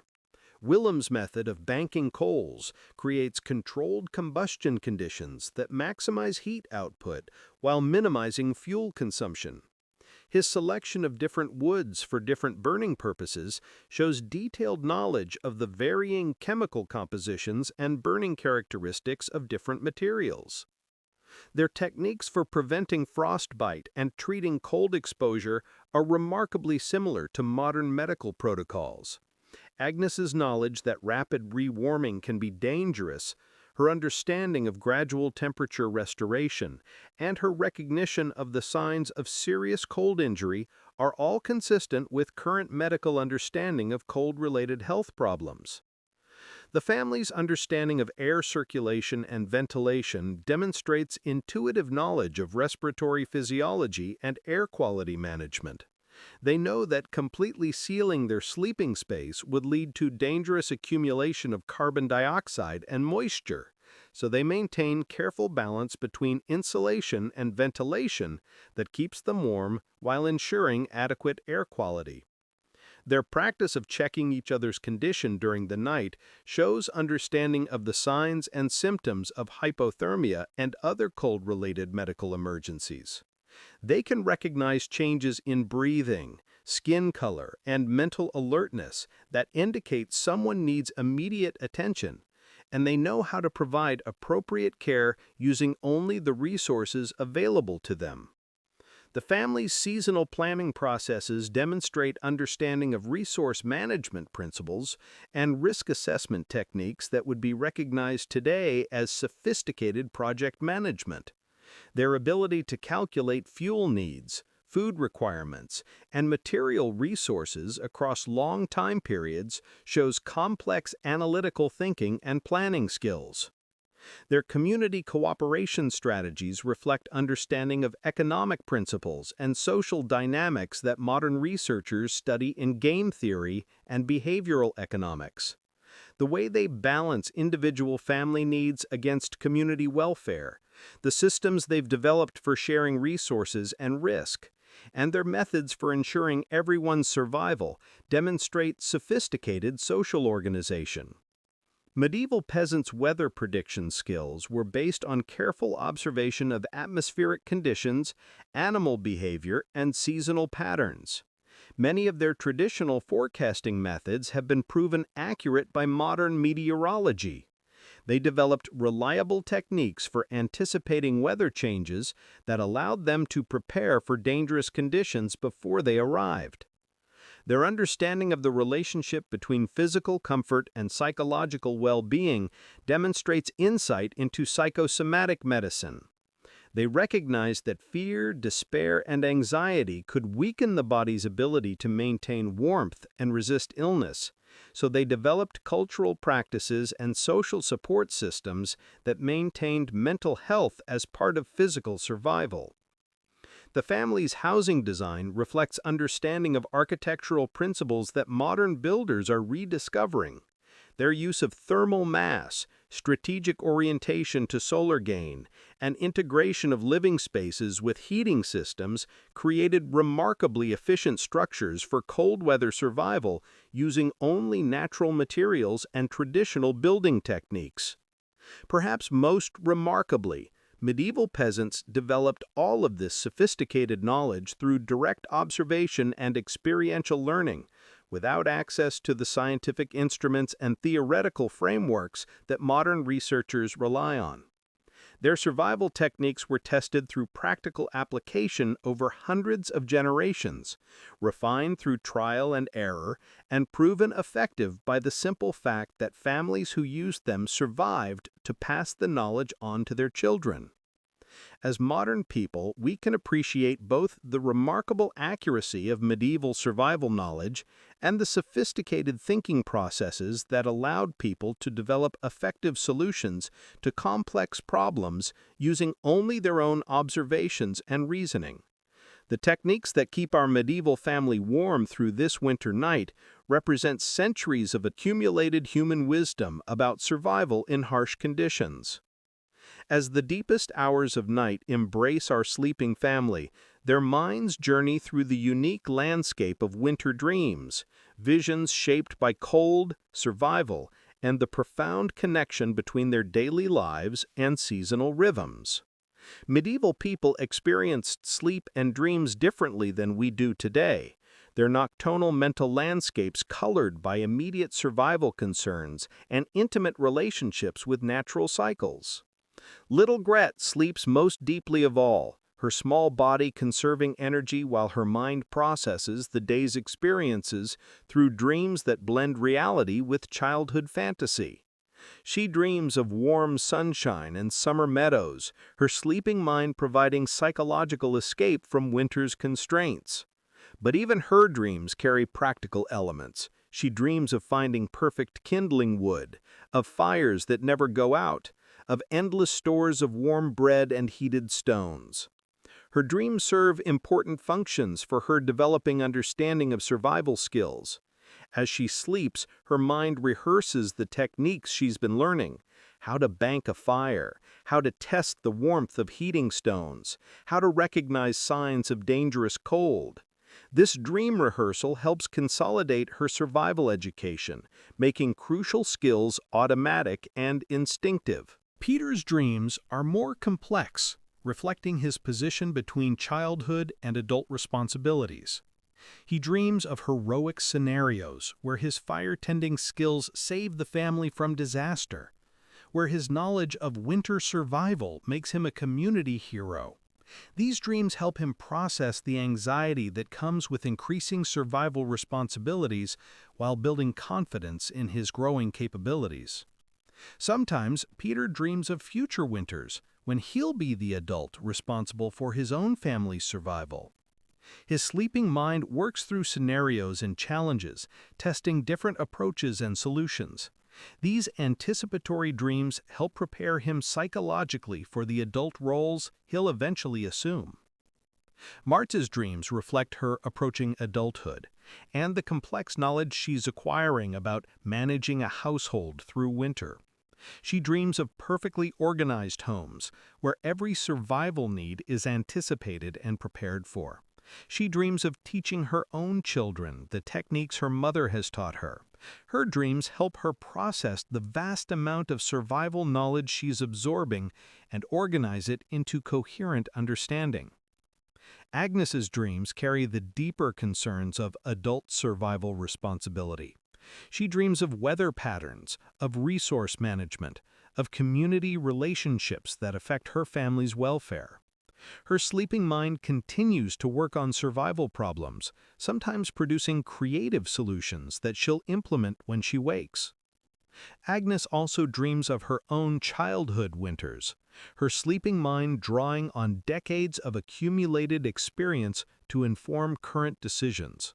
She dreams of her mother's techniques, her grandmother's wisdom, the harsh winters that tested her family's resilience. These memory dreams help her access the full depth of her survival knowledge. Willem's dreams often focus on the larger challenges of providing for and protecting his family. He dreams of successful hunting expeditions that provide meat for winter meals. He dreams of finding abundant fuel supplies, of making repairs that keep their house warm and secure. His dreams help him process the constant pressure of ensuring his family's survival. Sometimes Willing dreams of community scenarios, neighbors helping neighbors, successful cooperation during harsh weather, the social bonds that make survival possible for everyone. These dreams reflect his understanding that individual family survival depends on community welfare and mutual support. The family's dreams are also influenced by their sleeping arrangements and shared warmth. The physical closeness that keeps them alive through cold nights creates psychological intimacy that affects their dream experiences. They sometimes share dream elements, their sleeping minds influenced by each other's breathing, movements, and sleep sounds. Medieval people understood that dreams could be meaningful, though their interpretations were different from modern psychological approaches. They might see dreams of warmth and abundance as hopeful omens for the remainder of winter. Dreams of successful survival scenarios could be interpreted as encouragement to continue their efforts. Disturbing dreams, nightmares about fires going out, families freezing, or community disasters, were understood as warnings to pay extra attention to survival preparations. Rather than dismissing such dreams as mere anxiety, medieval people often used them as motivation to check their preparations more carefully or to strengthen community support networks. The family's dreams also reflect their deep connection to seasonal cycles and natural rhythms. They dream of spring's return, of the first warm days that will signal winter's end, of the agricultural work that will resume when cold weather passes. These forward-looking dreams help maintain hope and purpose during the most challenging winter months. As the night progresses and their sleep cycles change, the family's dreams gradually shift from the deep, restorative visions of early night toward the lighter, more active dreams of the pre-dawn hours. Their sleeping minds begin to prepare for waking, processing the night's experiences and organizing thoughts for the coming day.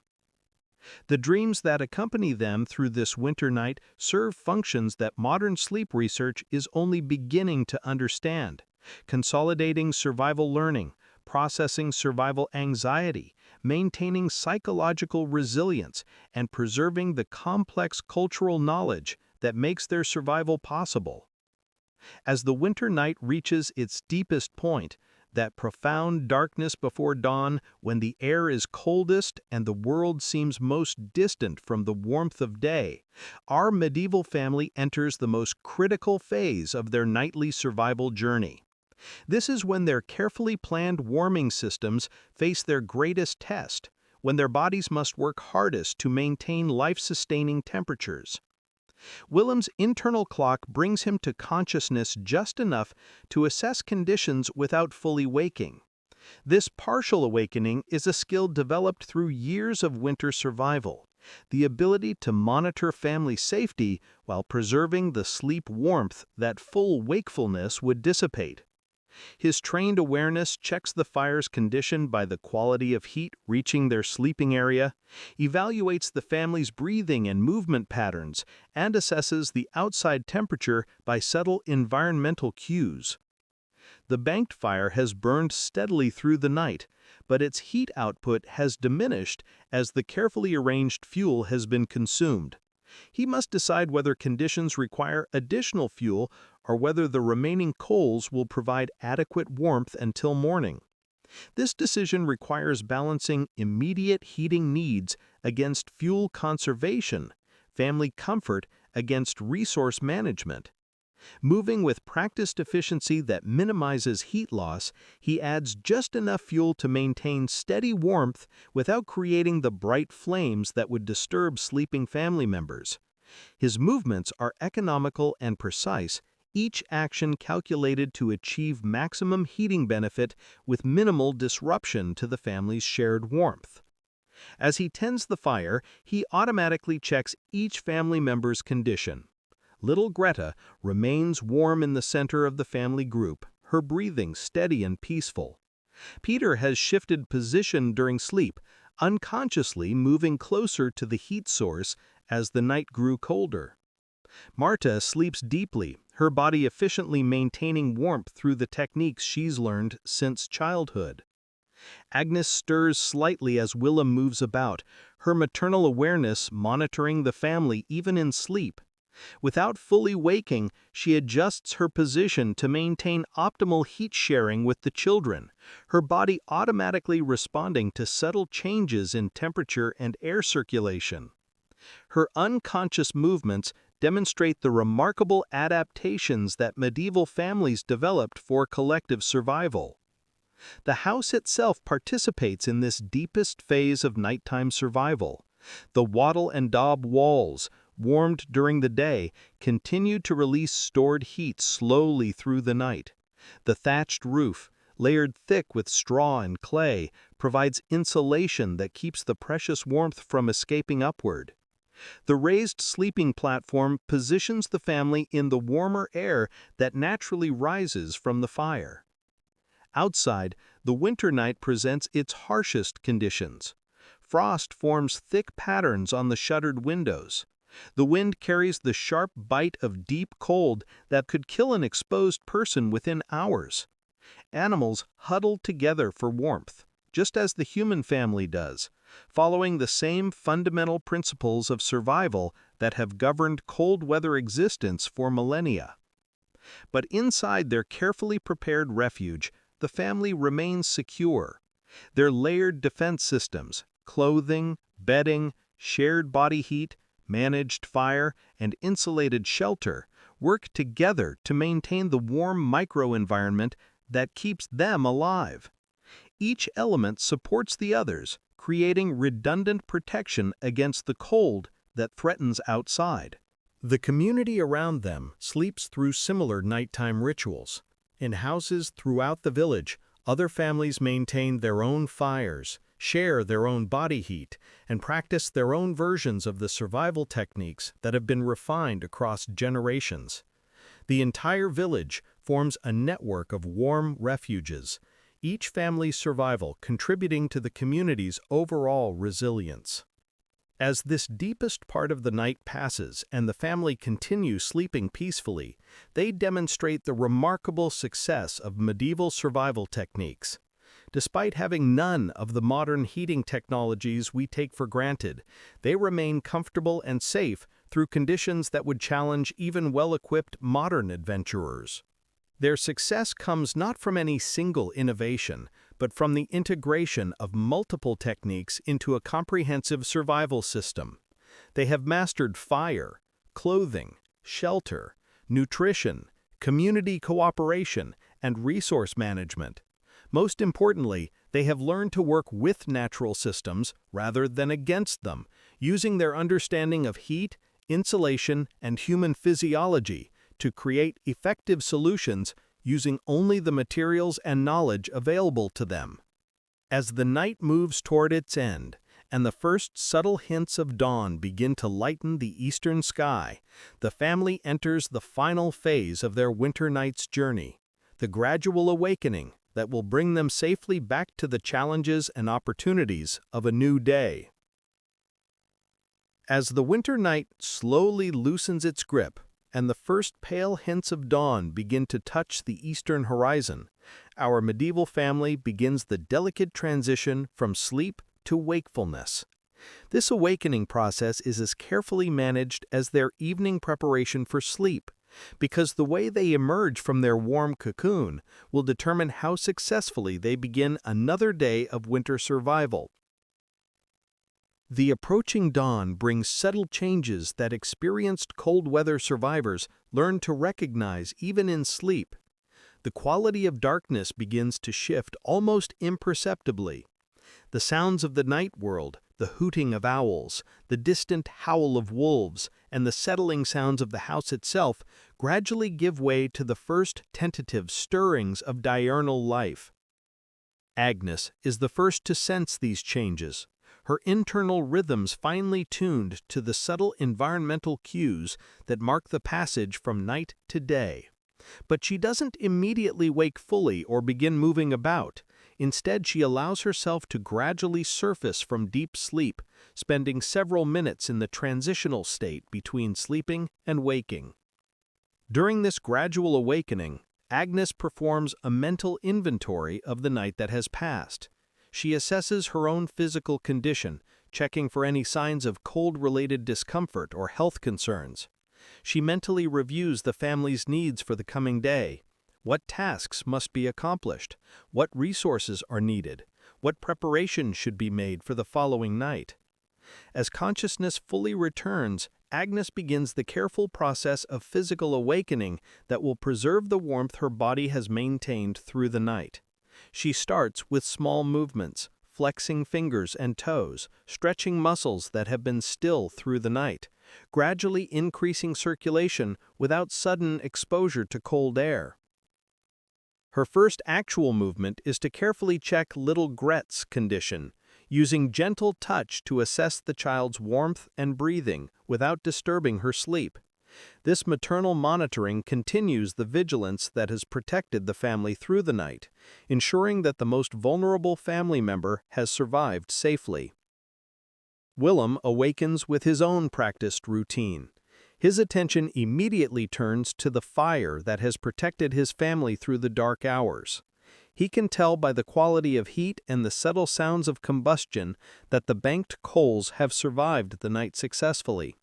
His satisfaction at this successful fire management is both personal pride and profound relief. Another night survived, another day earned for his family. The fire's successful survival through the night represents more than just continued warmth. It means the family won't face the dangerous and difficult task of creating new fire from scratch on a cold morning. The live coals can be encouraged into flame to heat water for washing, warm food for breakfast, and provide the bright heat needed to make the cold house comfortable for daytime activities. Marta wakes with her own awareness of the daily routine that awaits her. At 16, she's old enough to understand both the satisfactions and the burdens of successful winter survival. Another night safely passed means another day of work ahead, tasks of household management, food preparation, clothing maintenance, and fuel gathering that keep the family prepared for the next night's challenges. But there's also satisfaction in the successful completion of another survival cycle. The techniques her parents have taught her, the knowledge she's absorbed through years of winter experience, the skills she's developed through practice and observation, all have been tested once again and proven effective. Young Peter and little Gret continue sleeping as the adults begin their gradual awakening process. Children need more sleep than adults, and medieval families understood the importance of allowing children to rest as long as possible during the harsh months when energy conservation was crucial for survival. As the family slowly emerges from sleep, they carry with them the quiet satisfaction of another successful night. They have survived conditions that could have killed them, using nothing but their own knowledge, preparation, and mutual care. They have demonstrated once again the remarkable effectiveness of techniques developed by countless generations of their ancestors. The approaching day will bring its own challenges and opportunities. There will be work to be done, resources to be managed, preparations to be made for the following night.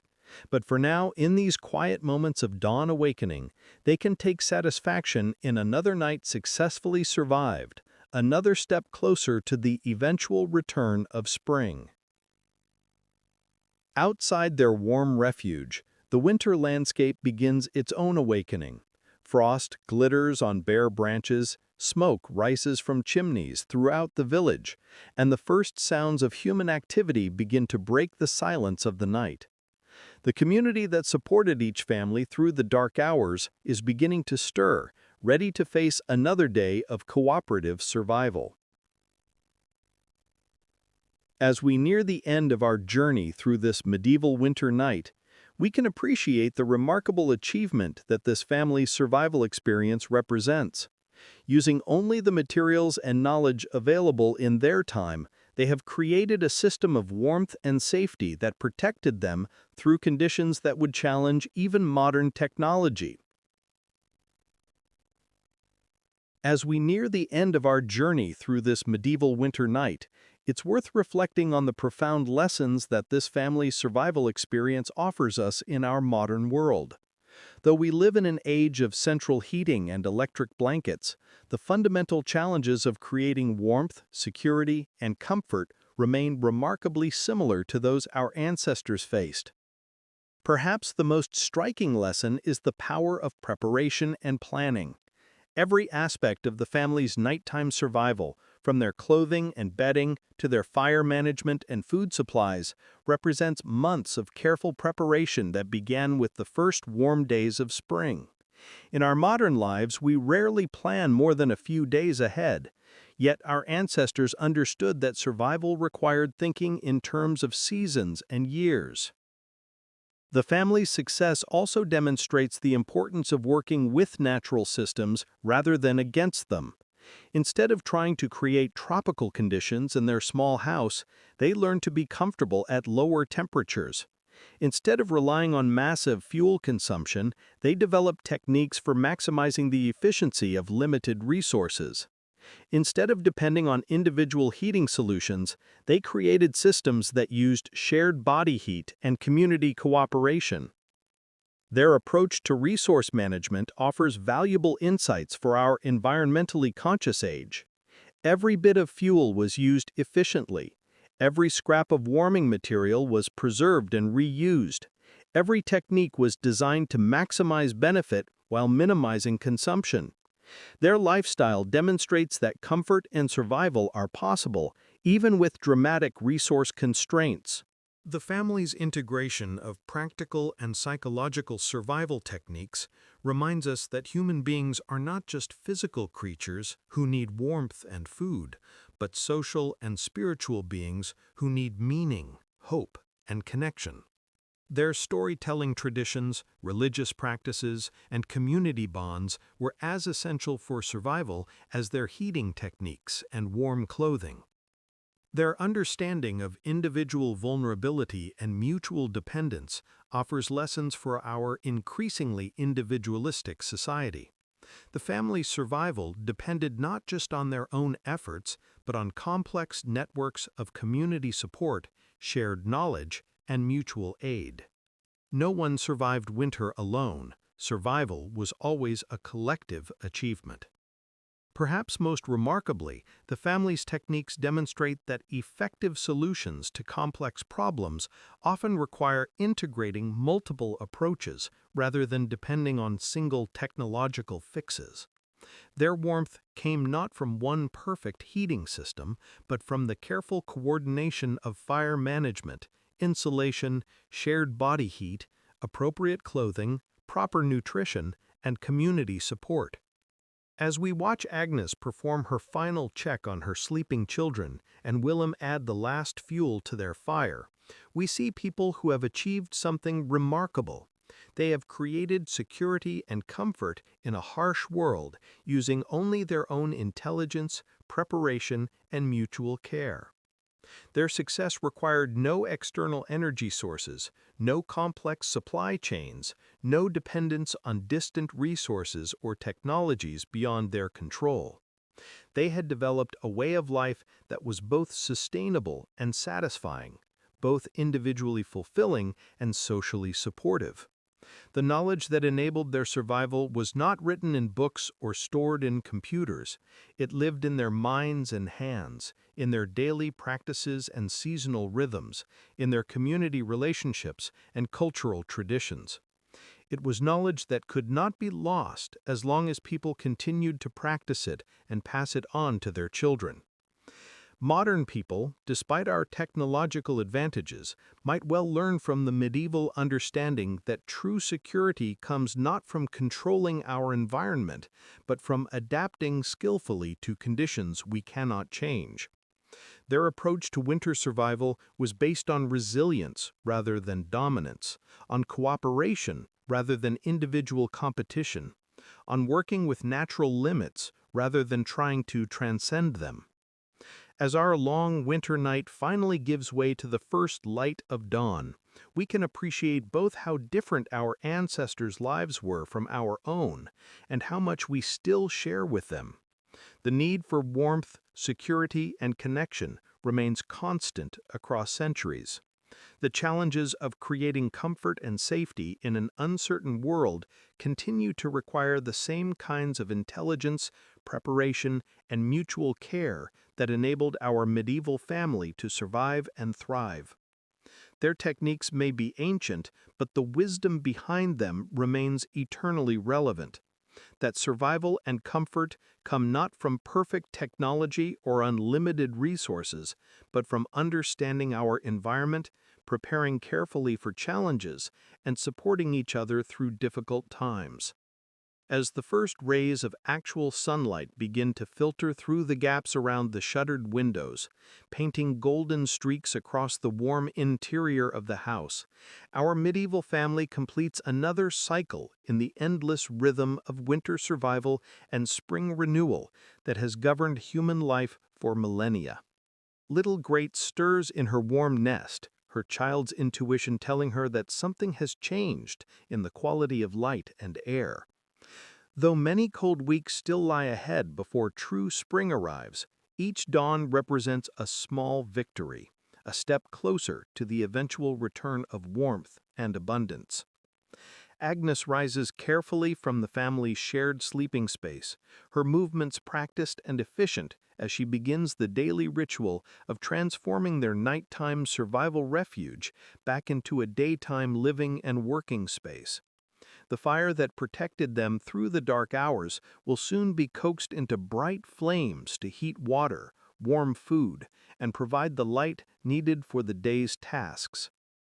Willem stretches muscles that have been still through the night, already planning the day's work of fuel gathering, tool maintenance, and the dozens of small tasks that keep a medieval household prepared for survival.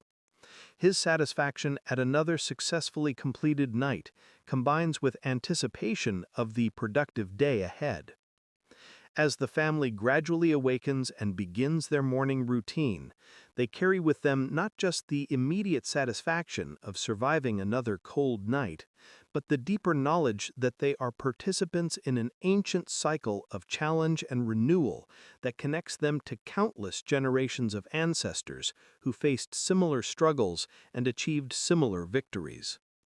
Their techniques that kept them warm through this winter night represent the accumulated wisdom of centuries, tested through harsh seasons and refined through countless applications. They are part of a continuous stream of human knowledge and adaptation that flows from the distant past toward an unknowable future.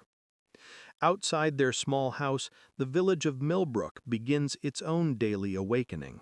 Smoke rises from chimneys as other families successfully revive their own fires. The sounds of daily life gradually replace the silence of night as people begin the tasks that will prepare them for another evening's survival challenge. The approaching day will bring its own satisfactions and difficulties, its own opportunities for cooperation and mutual support. There will be work to be accomplished, problems to be solved, preparations to be made. But underlying all these immediate concerns is the deep satisfaction of having once again demonstrated that humans can thrive, even in harsh conditions, through intelligence, preparation, and care for one another. As dawn breaks over the medieval village of Millbrook and our family begins another day in their endless cycle of survival and renewal, we can carry with them their ancient wisdom about creating warmth in cold times, finding security in uncertain conditions, and building community bonds that sustain us through whatever challenges we may face. The fire burns bright, the family is safe and warm, and another day begins in the timeless human story of survival, adaptation, and hope. The techniques that carried them through this winter night remain available to us across the centuries, reminders that human ingenuity, properly applied, can create warmth and security even in the harshest conditions. Sleep well, dear listeners, in whatever corner of the modern world you call home. May the warmth of human wisdom and the security of careful preparation carry you safely through your own dark hours, just as they carried our medieval ancestors through countless winters of challenge and survival. And may you wake tomorrow as they did, grateful for another day, ready for whatever tasks await, and confident in the knowledge that humans can create warmth and safety wherever we find ourselves through preparation, cooperation, and the timeless arts of adaptation and care. The long winter night is ending, dawn is breaking, and the eternal cycle continues. Thank you for joining me on this journey through medieval winter survival. Whether you listened for 3 hours or drifted peacefully off to sleep along the way, I hope you found both rest and wisdom in the remarkable story of how our ancestors created warmth and safety in a cold world. Sleep peacefully, and may your own nights be warm and secure.